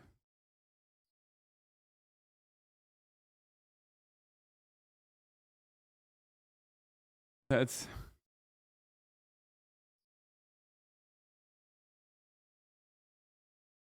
he's not going to address him by name because he forgot Trump's name, Lamau. Russian army reportedly dropped thermobaric bomb on Kharkiv as of 5 minutes ago. Is this fake news or no? Dude, how am I supposed to know, man? Am I in Kharkiv? Are my lungs collapsing inside of a fucking Kharkiv apartment that the bomb was dropped on? How am I supposed to know if it's real or not? He's like, come on, tell me right now, dude. I don't fucking know. I don't know. My immediate inclination is like a lot of the information that comes out is usually not real. Okay. It's just like either exaggerated or whatever. Oh, this was the Ukrayna Silahlı Kuvvetleri, Kara Kuvvetleri Komutanlığı resmi sosyal medya hesabından Bayraklar TB2 için yazılan şarkıyı Ukraynalı çocuklar, Gürcüler, Suriyeliler, Çeçenler ve Kırım Tatarları için ceza bayraktar sözleriyle paylaştı. So they did a fucking song for Bayraktar. The Turks are gonna pop off, dude. At this rate, Turkish nationalism, holy shit. They're gonna lose their minds, dude. The more the Ukrainians say like we love your fucking drones, the more Turks lose their fucking minds. Прийшли окупанти до нас в Україну, форма новенька, воєнні машини, та трохи поплавився їх інвентар. Байрактар.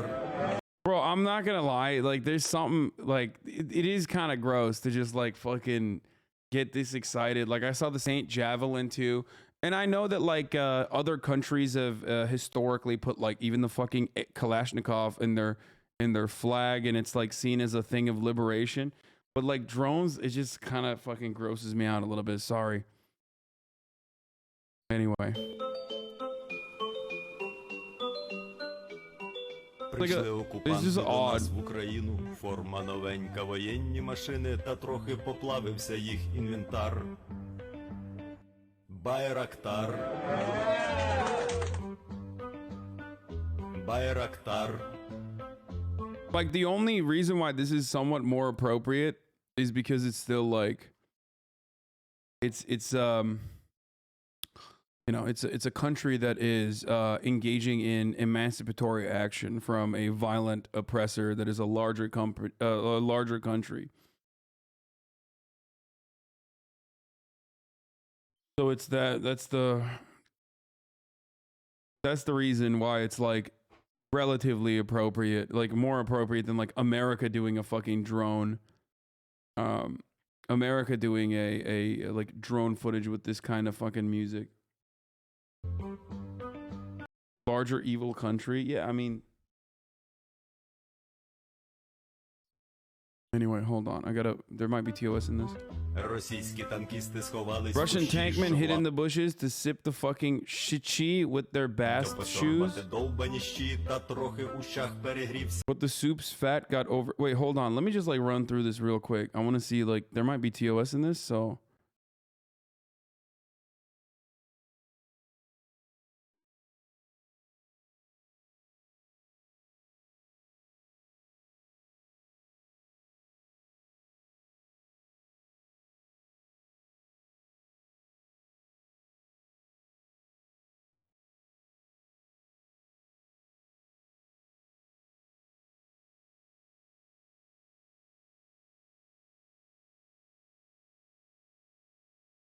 Oh no, there isn't. There isn't any TOS, but still, okay. All right, let's watch it. Kind of odd, but. There is safety in an Amazon gaming free subscription provided by Amazon. Російські танкісти сховались в кущі, щоб лаптям посормати довбані щі, та трохи But the ущах soup's fat берегрівся got навар. overheated in part. Байрактар. Байрактар. Зі сходу припхались до Sheep нас came to us барани. from the Для вас east та to reestablish a на great великій state. страни. By the way, what the fuck is this, bro? Найкращий пастух What the best баранячий shepherds of sheep flocks are. Байрактар. Bayraktar. Bayraktar is the fucking does Bayraktar mean something? It's the I don't know if Bayraktar it means anything. Bayrak means flag, but Bayraktar'ın bir şeyi var mı? Bir soyad değil mi bu? I think it's the last name of the dude who made it or something. I guess it technically could mean banner carrier.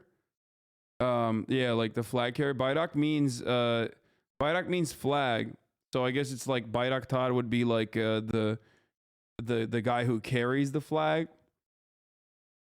Bayrak taşıyıcı. Yani ben hiç hayatımda duymadım yani Bayraktar. Daha yani hani herhalde soyadı diye.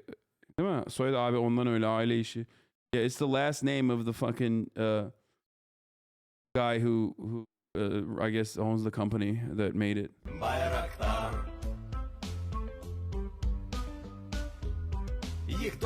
Their arguments, different weapon, powerful rockets, and hardware step in. We have a comment to all of the above.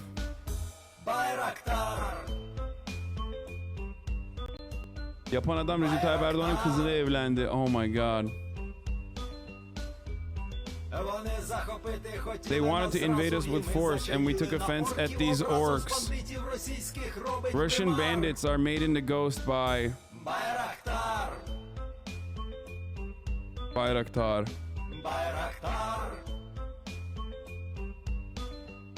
Part is a little sussy. Russian police are starting the cases against the killers of Rusist No Traces, and who do they blame from afar? Bayraktar. Do you like drones now? No, I don't. I don't like drones. I don't like drones at all. It's like I'm saying that this is like disturbing to think about. The only reason why this is like at least a little bit more appropriate, I guess, even though I do wholeheartedly believe that it's inappropriate, but I guess the only reason is because it's like the only reason why it's seen as like a drone that is emancipatory. You know, it's like nations putting the Kalashnikov in their fucking banner. You know what I mean? Because they see it as like a tool of revolution against like colonial oppression. So in the eyes of the Ukrainians, they see this as a defensive weapon. Defensive drone? I mean, it is. This is a drone that they're using to defend themselves from the fucking the violent oppressors.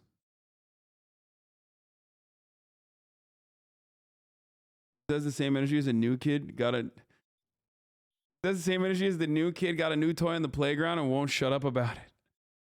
What the fuck? But yeah, do you not understand the point I'm making? It is exactly the same attitude and the same energy. It's the same energy as like feeling as though, you know, this is a weapon that is allowing you to defend yourself and liberate yourself from the Russian invaders. Arjan? Pogo. Here comes Hasan claiming Ukrainians' combat victories as his own because he ate lahmacun once. Classic. Motherfucker, I'm Turkish. I'm not Turkish because I ate lahmacun once. I grew up in Turkey, but no, I'm not doing that. But it is funny that Turks are doing that currently. They're like, yeah, our weapons, bro. Our weapons, bro.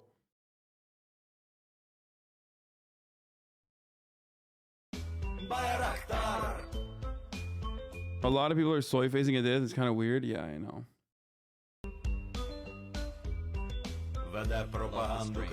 The Kremlin scumbag propagandizes.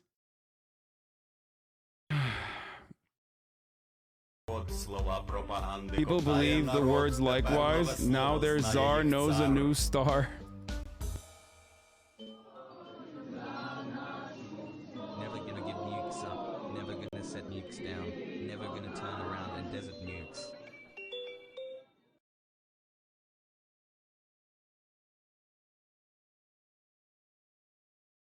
U.S. News. Breaking news. Texas officials are investigating parents of trans children for child abuse after government Greg Abbott directed them to handle gender-affirming medical treatments as possible crimes. But is Russia using Dude, we literally, oh my God, we need denazification in America, actually. Like, not the fake shit that Vladimir Putin was claiming, but like actual real denazification. Jesus Christ, dude. This is so incredibly fucked up. I mean, holy fuck.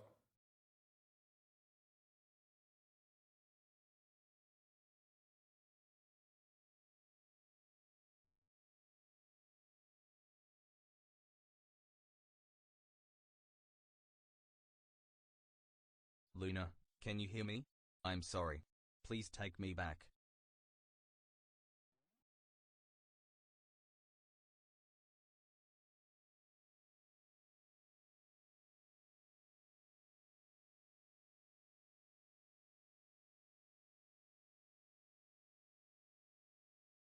It's worse. The first person being investigated is someone in the department who was against the law who has a trans child. The investigation by the State's Department of Family and Protective Services started last week with an employee of the agency. Oh my God. Hey Hasan, just wanted to say thank you for all you do. Been watching you for a couple years now and you've been a big help in undoing what the conservative and alt-right pipeline did to me when I was younger. Thanks for helping me learn and grow. Heart, heart, heart.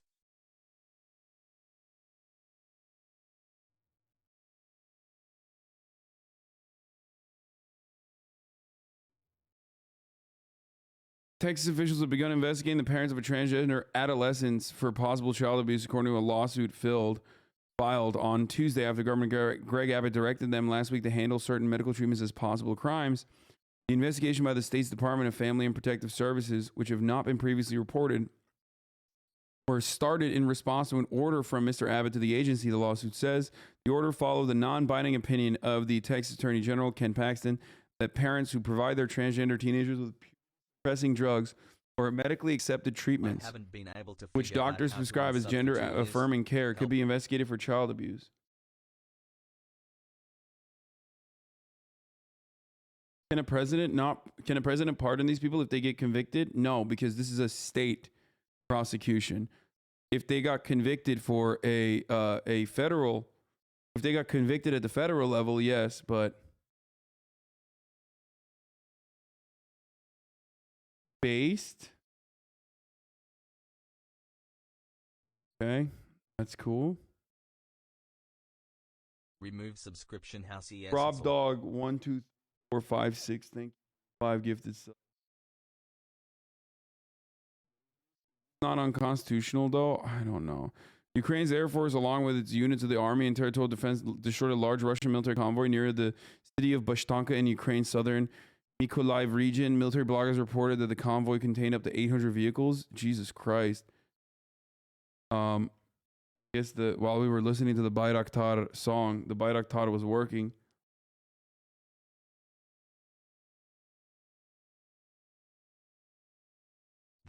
Russia is expected to seize Kyiv in the next 4 to 6 weeks. The war overall is likely to last 10 to 15, 20 years, and ultimately Russia will lose. U.S. officials speaking to CBS and Congress. When did that happen? And so overall, the president has made inroads in terms of trying to lower the acrimony, but we still have it written into the.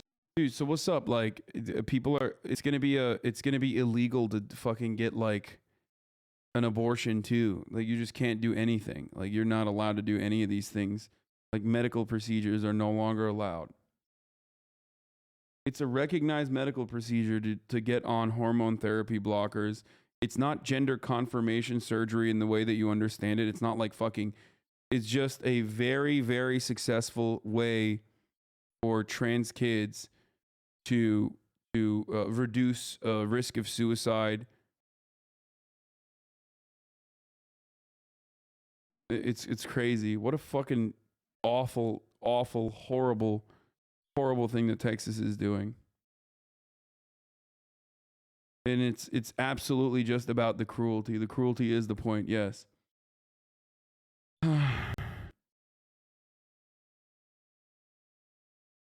Not in favor of the new laws, but agree that no elementary age child should hear any of that stuff in public education system. Save it for sex ed in high school. Let kids be kids. What? That's not even the fucking... What are you talking about? That's not the conversation Love at all. Ukraine, hassle. Gynecomastia, where someone has to take something to reduce estrogen. And also the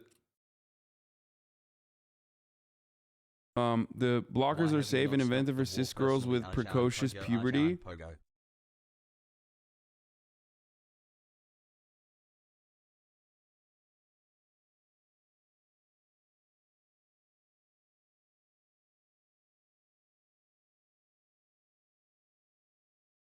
Appreciate your constant coverage, brother Hassel. You are opposed to HRT, no more testosterone for asshole dudes too. I mean, it's fucking insane.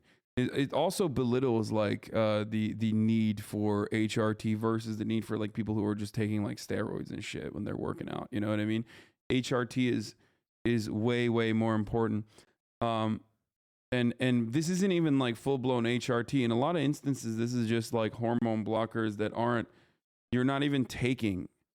You're not even taking like estrogen hormones. This is just for kids to put puberty on pause.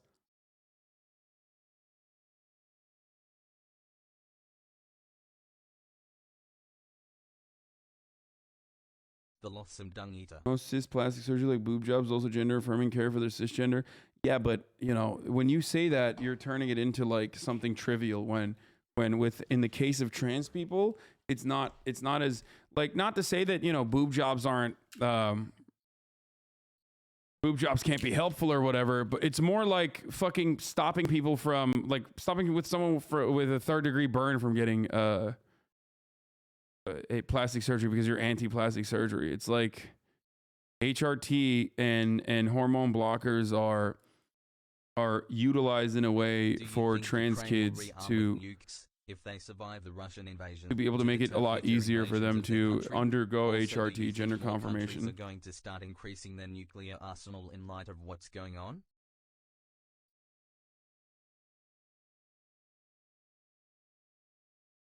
"19 months hassle, thanks for making my breast life cancer better, survivors Hasan and stuff too. Hassel." Yes, yeah, sure.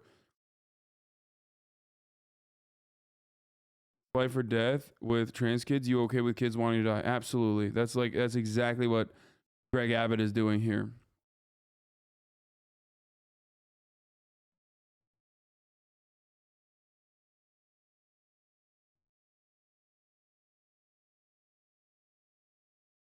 That's precisely the point.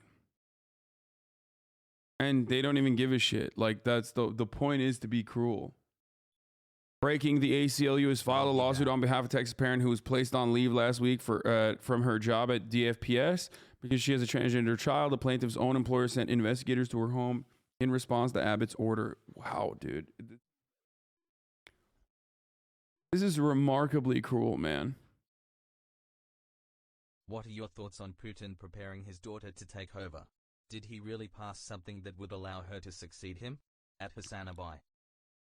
I don't know anything about that.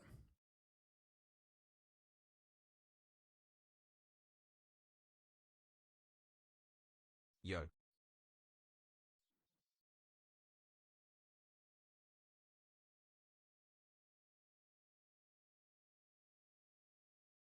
I really think you should try to get into their heads more correctly than that lazy take. The point is to be cruel.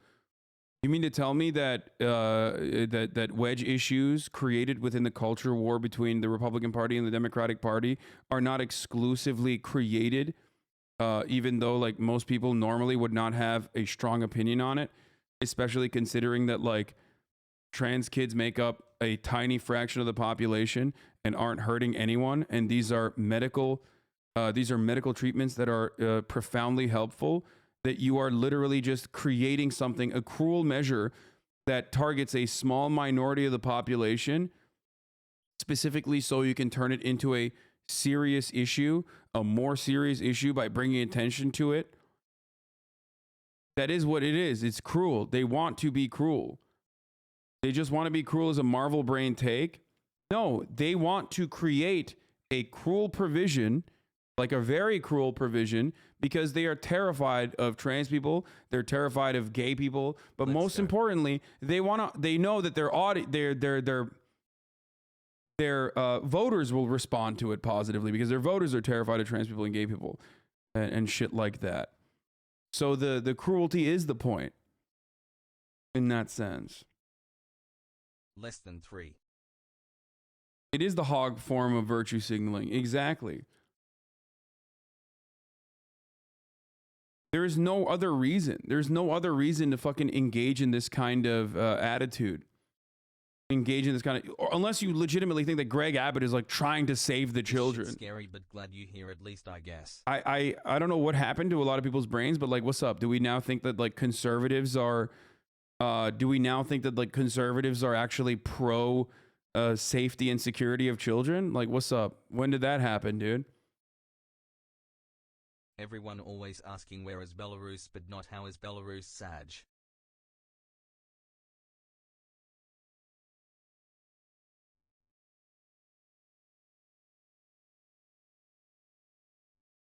Yes, they literally think that they're saving the children. Yeah, dude, totally. Because they do genuinely care about the safety and security of children, right? That's why they ensure austerity measures are like implemented, that fucking that they have like food deserts, that schools, public schools that provide an actual, probably the most nutritious meal for millions of fucking families don't get the appropriate funding so they can continue to give the most nutritious meal for millions of fucking families, their only nutritious meal throughout the entire fucking week. That's why, right? That's why they care. They care about the security of children, and that's precisely why they do everything against the safety and security of children, and then do this on top of that. They care about the safety and security of children so much that they want more guns in fucking schools. This is a ridiculous take, man. It's a ridiculous take. When has the Republican Party ever cared about the safety and security of children? No, they're doing this and not anything else that would genuinely help and improve the lives of children, because they want to create something that differentiates them from the Democratic Party.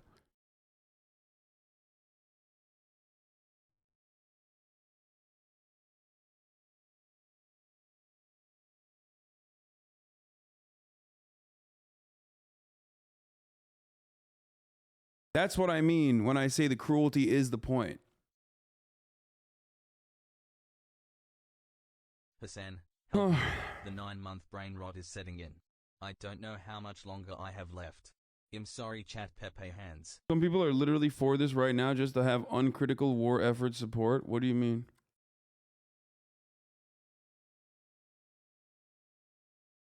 One year.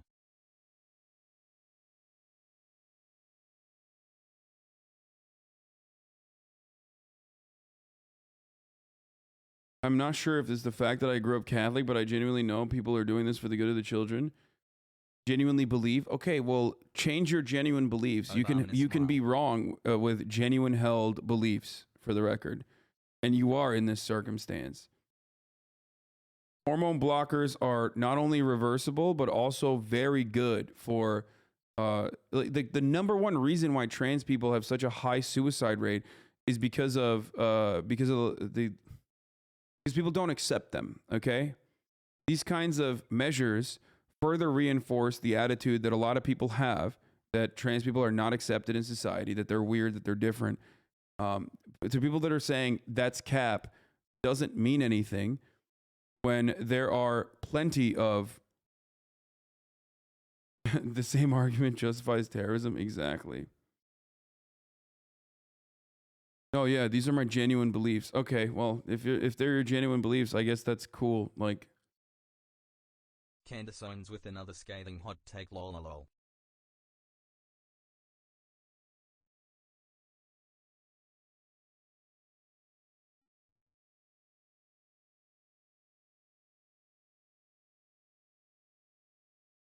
I'm trans and didn't get hormone blockers, so I had to get a bunch of surgeries to alleviate dysphoria and improve my mental health. So God, I wish I was able to access those as a kid. Exactly.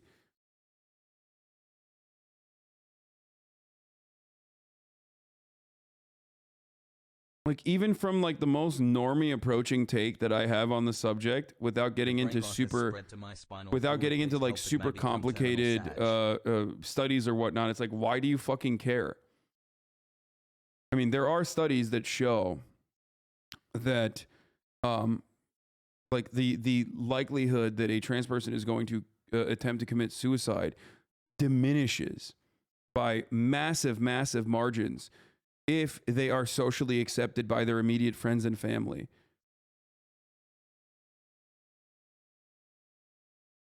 Okay? So this is perhaps one of the most successful methods of doing that. I know an often cited stat that a suicide rate drops like 90+% if the transgender youth has even just one supportive parent.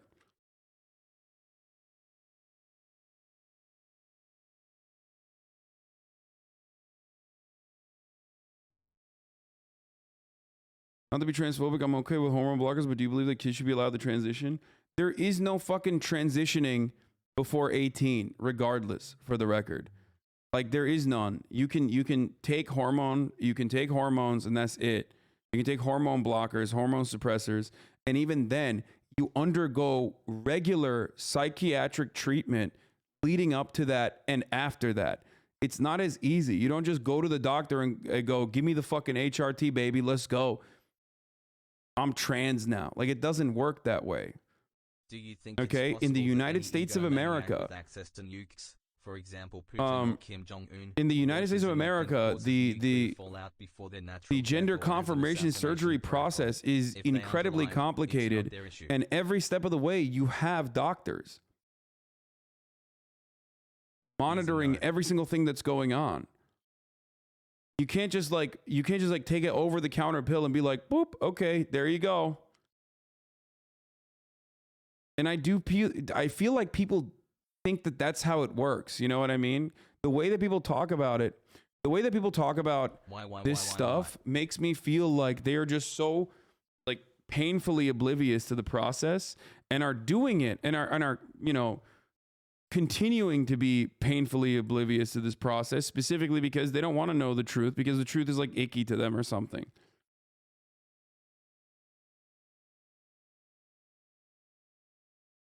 Stick to politics? Thanks.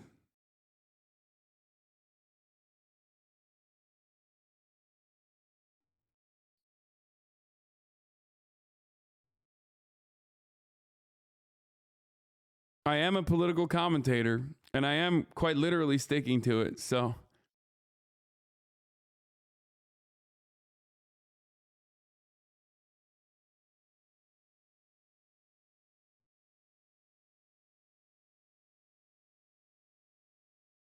Laura Ingraham got rolled on? What? At the DMV, I saw they were playing recipe videos on the monitor, so I airplayed one of my YouTube videos on the screen. LMFAO, I don't think anyone has noticed. What? California woman airs left-wing propaganda on DMV monitors? Wait, that's not even real? Oh my God, Laura Ingraham fucking... Is that real? Is this like an actual Fox News broadcast tonight? No shot.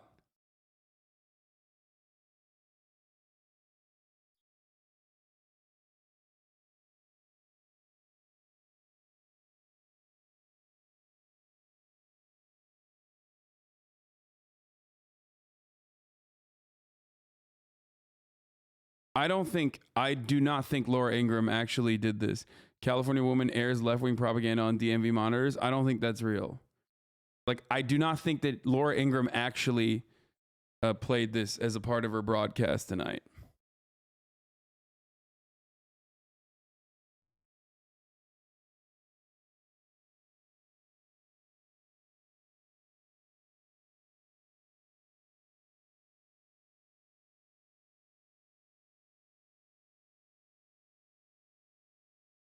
Yeah, I don't think this is the font that Fox News uses 15 either. months and I'm finally the most boring person in my family. Well, actually, everyone who says liberal democracy is nice.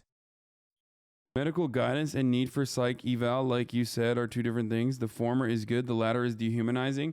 Guessing this is an ESL thing, but important to clarify. Informed consent is good and just. Yes. But currently, as it stands, you don't just get medical guidance. If I'm not mistaken, they literally fucking put you through a rigorous and dehumanizing process to even be able to get the appropriate hormone, the hormone therapy drugs. I wasn't saying that it's a good thing. I'm just saying that currently the process to be able to even get the drugs is like rigorous and in many instances dehumanizing. Fog.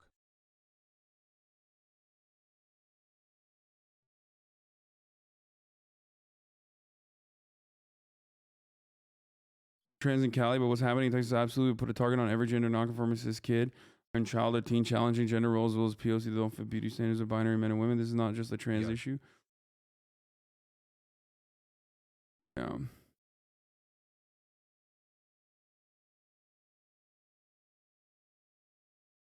What is this?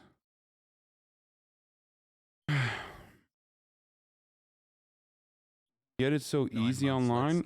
They can buy HRT on Amazon. HRT is available online. HRT is easily available online.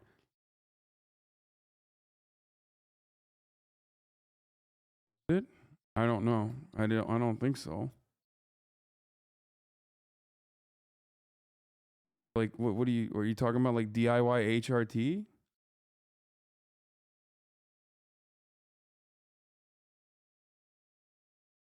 I mean, technically everything is. No, it's not. I fucking tried. I mean, technically everything is legal online if that's the attitude you have. Like, yeah, you can buy steroids online too if you find the right website. You can buy Bayraktar on Amazon.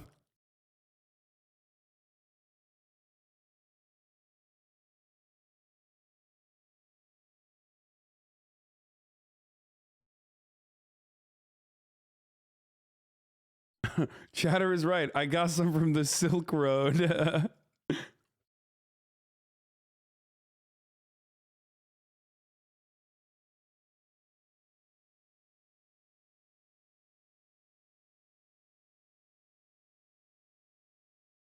hear people do DIY HRT, but I wouldn't describe it as easy. Well, the unfortunate reality is those people would not have to do DIY HRT if, we had an adequate healthcare system that actually offered everyone free at the point of care healthcare, and that we didn't have a bunch of fucking psychotic reactionary people using trans people as a talking point and a method for political posturing. Are you going to stop being a political commentator now that Putin stopped you from being a full-time Elden Ring streamer?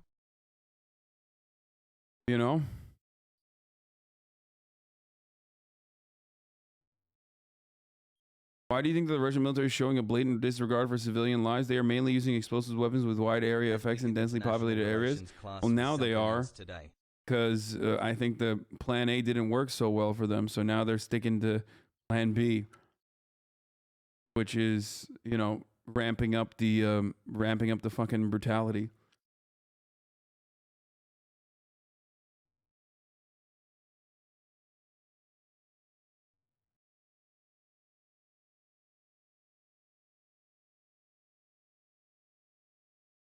Anyway.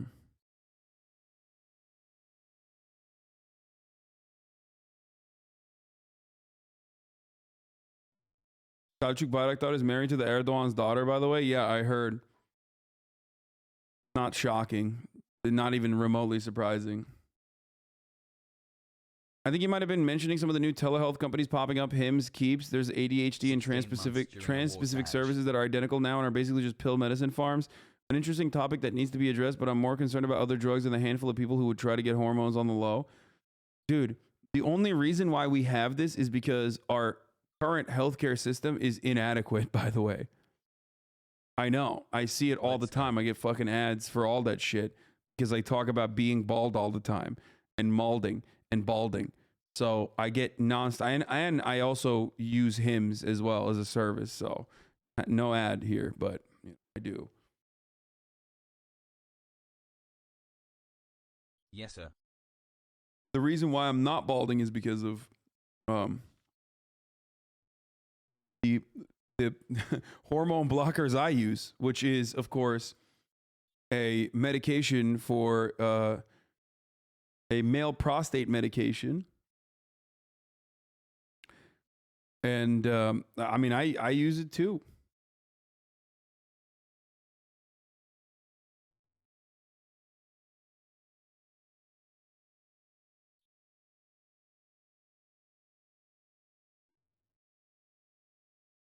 Yeah, it blocks DHT.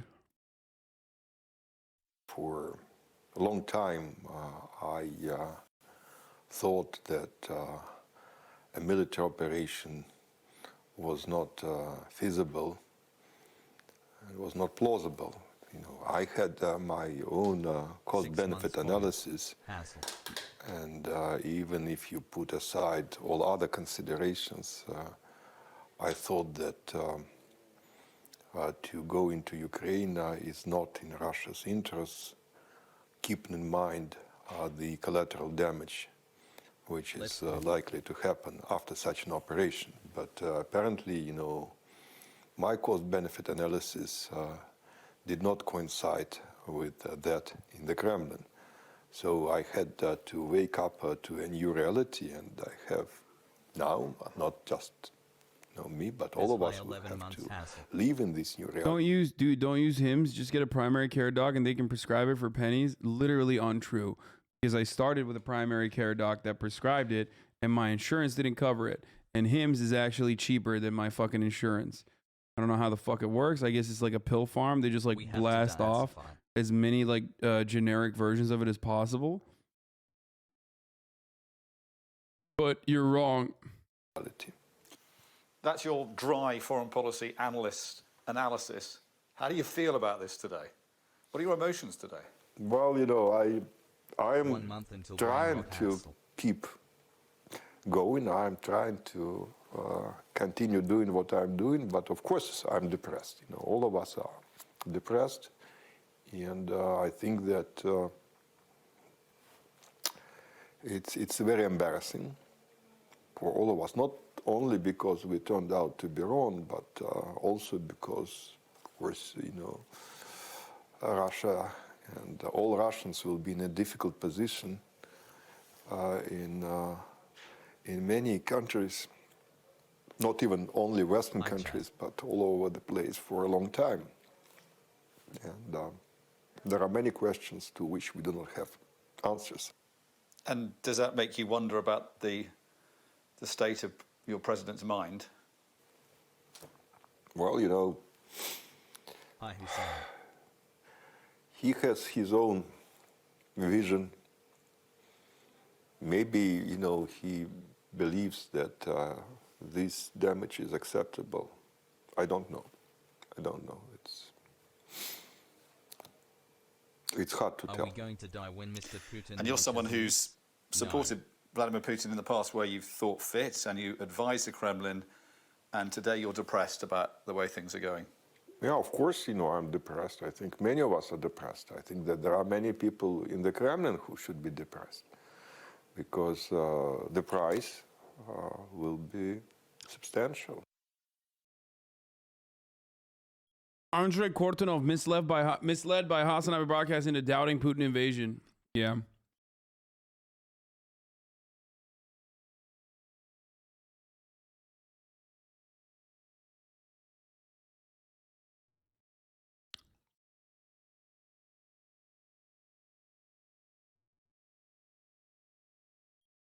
Video of a potential thermobaric weapon being used. Russia uses banned vacuum bombs to strike Kharkiv.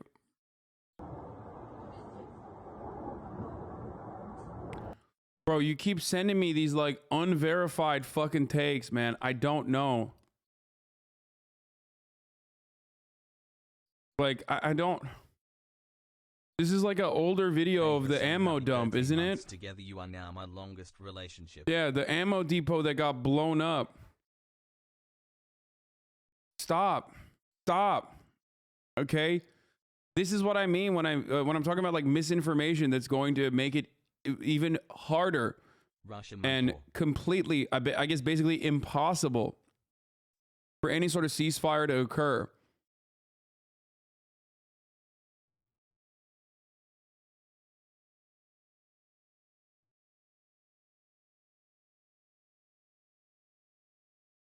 How come Ukrainians under siege have better upload rates than you? Like, it's really, really scary to consider what will happen when, like, if there is actually a fucking U.S. moves to expel a 13th Russian intelligence operative working at the UN.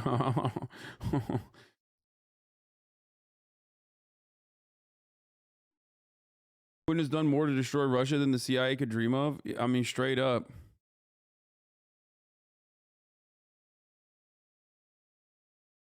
I want to give Putin a swirly. It's frustrating and fucked that people are acting like it's completely impossible for there to be misinformation propaganda on the Ukrainian side in an active conflict. Of course there is. How do you feel about people using streaming platforms to fake being in Ukraine to get donations and support for themselves? TikTok and Twitch are full of them. I didn't know that there was people on Twitch that were doing that. I know that there's a lot on TikTok. It's fucking awful. Actually awful. I don't know what else to say other than that. But yeah, the nuclear submarines are yes, they're moving. Nuclear posturing is a part of the process of having a fucking nuke. That's the reason why you have the nukes, so you can act like you're going to use them. It's awful, it's terrifying. But such is life. Like, people don't have nukes specifically so they can just, you know, people don't have nukes specifically so they can be like, oh man, I love these nukes. I love looking at my nukes. They have it so that they can do this. Okay, this is how it works. Right to decide roots back to Putin's view of what he's seen in his lifetime. Let's go. In 2015, he addressed the UN and said, instead of the triumph of democracy and progress, we got violence, poverty, and social disaster. Nobody cares a bit about human rights. Putin's contempt was directed at Western democracy. We've seen, though, how little he cares for democracy in Russia and Ukraine. Despite this, years earlier, the West talked of trusting him. I'll answer the question. I looked the man in the eye. I found it to be very straightforward. I was able to get a sense of his soul. We're getting a sense of it too this week, as we did a few years ago when Putin spoke of his childhood, telling us, 50 years ago, the Leningrad street taught me a rule. If a fight is inevitable, you have to throw the first punch. There was nothing inevitable about this week, but Ukraine has felt that first punch. A punch Putin justifies in his country's interests, but which very much serve his. And as we've watched the violence, I think back to that criticism of the West at the UN in 2015. Putin said, I'm urged to ask those who created this situation, do you at least realize now what you've done? The world is now asking the same of him, and everything about Putin's life suggests, yes, he does realize what he's done. For my sub gift. As the crisis escalates. New Western sanctions are isolating Putin, devastating Russian economy. Hasan, donate your nukes to Ukraine. They need them. No, I'm keeping my nukes, dude. I'm not giving it to anyone. It's for the nation of Hasan. I'm doing nation building. Okay, I'm sorry. Ever watch real life lore on YouTube? Explains this invasion really good. Yeah, no, I did. It was fucking awesome. It was really good. It was actually really, really good, surprisingly. Now, it's also okay. I think it's time. Well, one, it's time for the top of the hour ad break, and two, it's time to raise money for Ukraine once again. Okay? It's 4 p.m. Pacific, In the next 2 hours, there's going to be a State of the Union where old man Brandon is going to come back out of his chamber. Okay, they're going to wheel him out. We've raised $159,000 so far for Ukraine. Old man Brandon is going to... Coffee David, thank you for the 10 gifted subs. Allowing 10 people to no longer see the ads at the top of the hour. I'm going to fucking do that right now. I'm going to run the ad right now. And then afterwards, we are going to continue raising money for Ukraine while playing Elden Ring as I keep taking L's over and over and over again. Yes, since yesterday, we have raised $159,000. Hopefully, we'll reach even $250,000 today. Here's the 1 minute ad break now.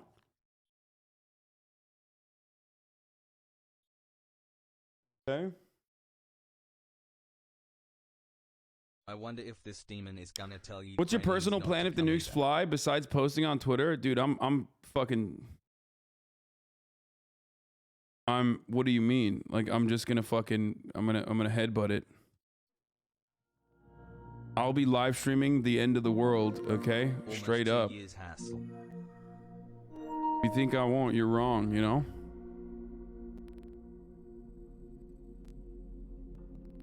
Okay, let's fucking blast off. Let's write a tweet real quick. Let the people know that the charity stream is back on. We did it, Joey. We did it. You're gonna be a war criminal. Okay.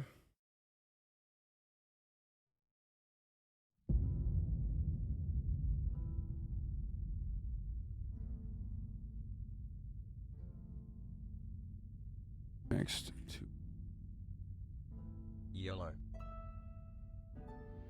Thank you, Jorkos, for the 10 gifted. Thank you, Voku, for the 5 gifted. Playing Elden Ring. Hey, if you like this video, please subscribe and hit that bell so you don't miss out on any future videos.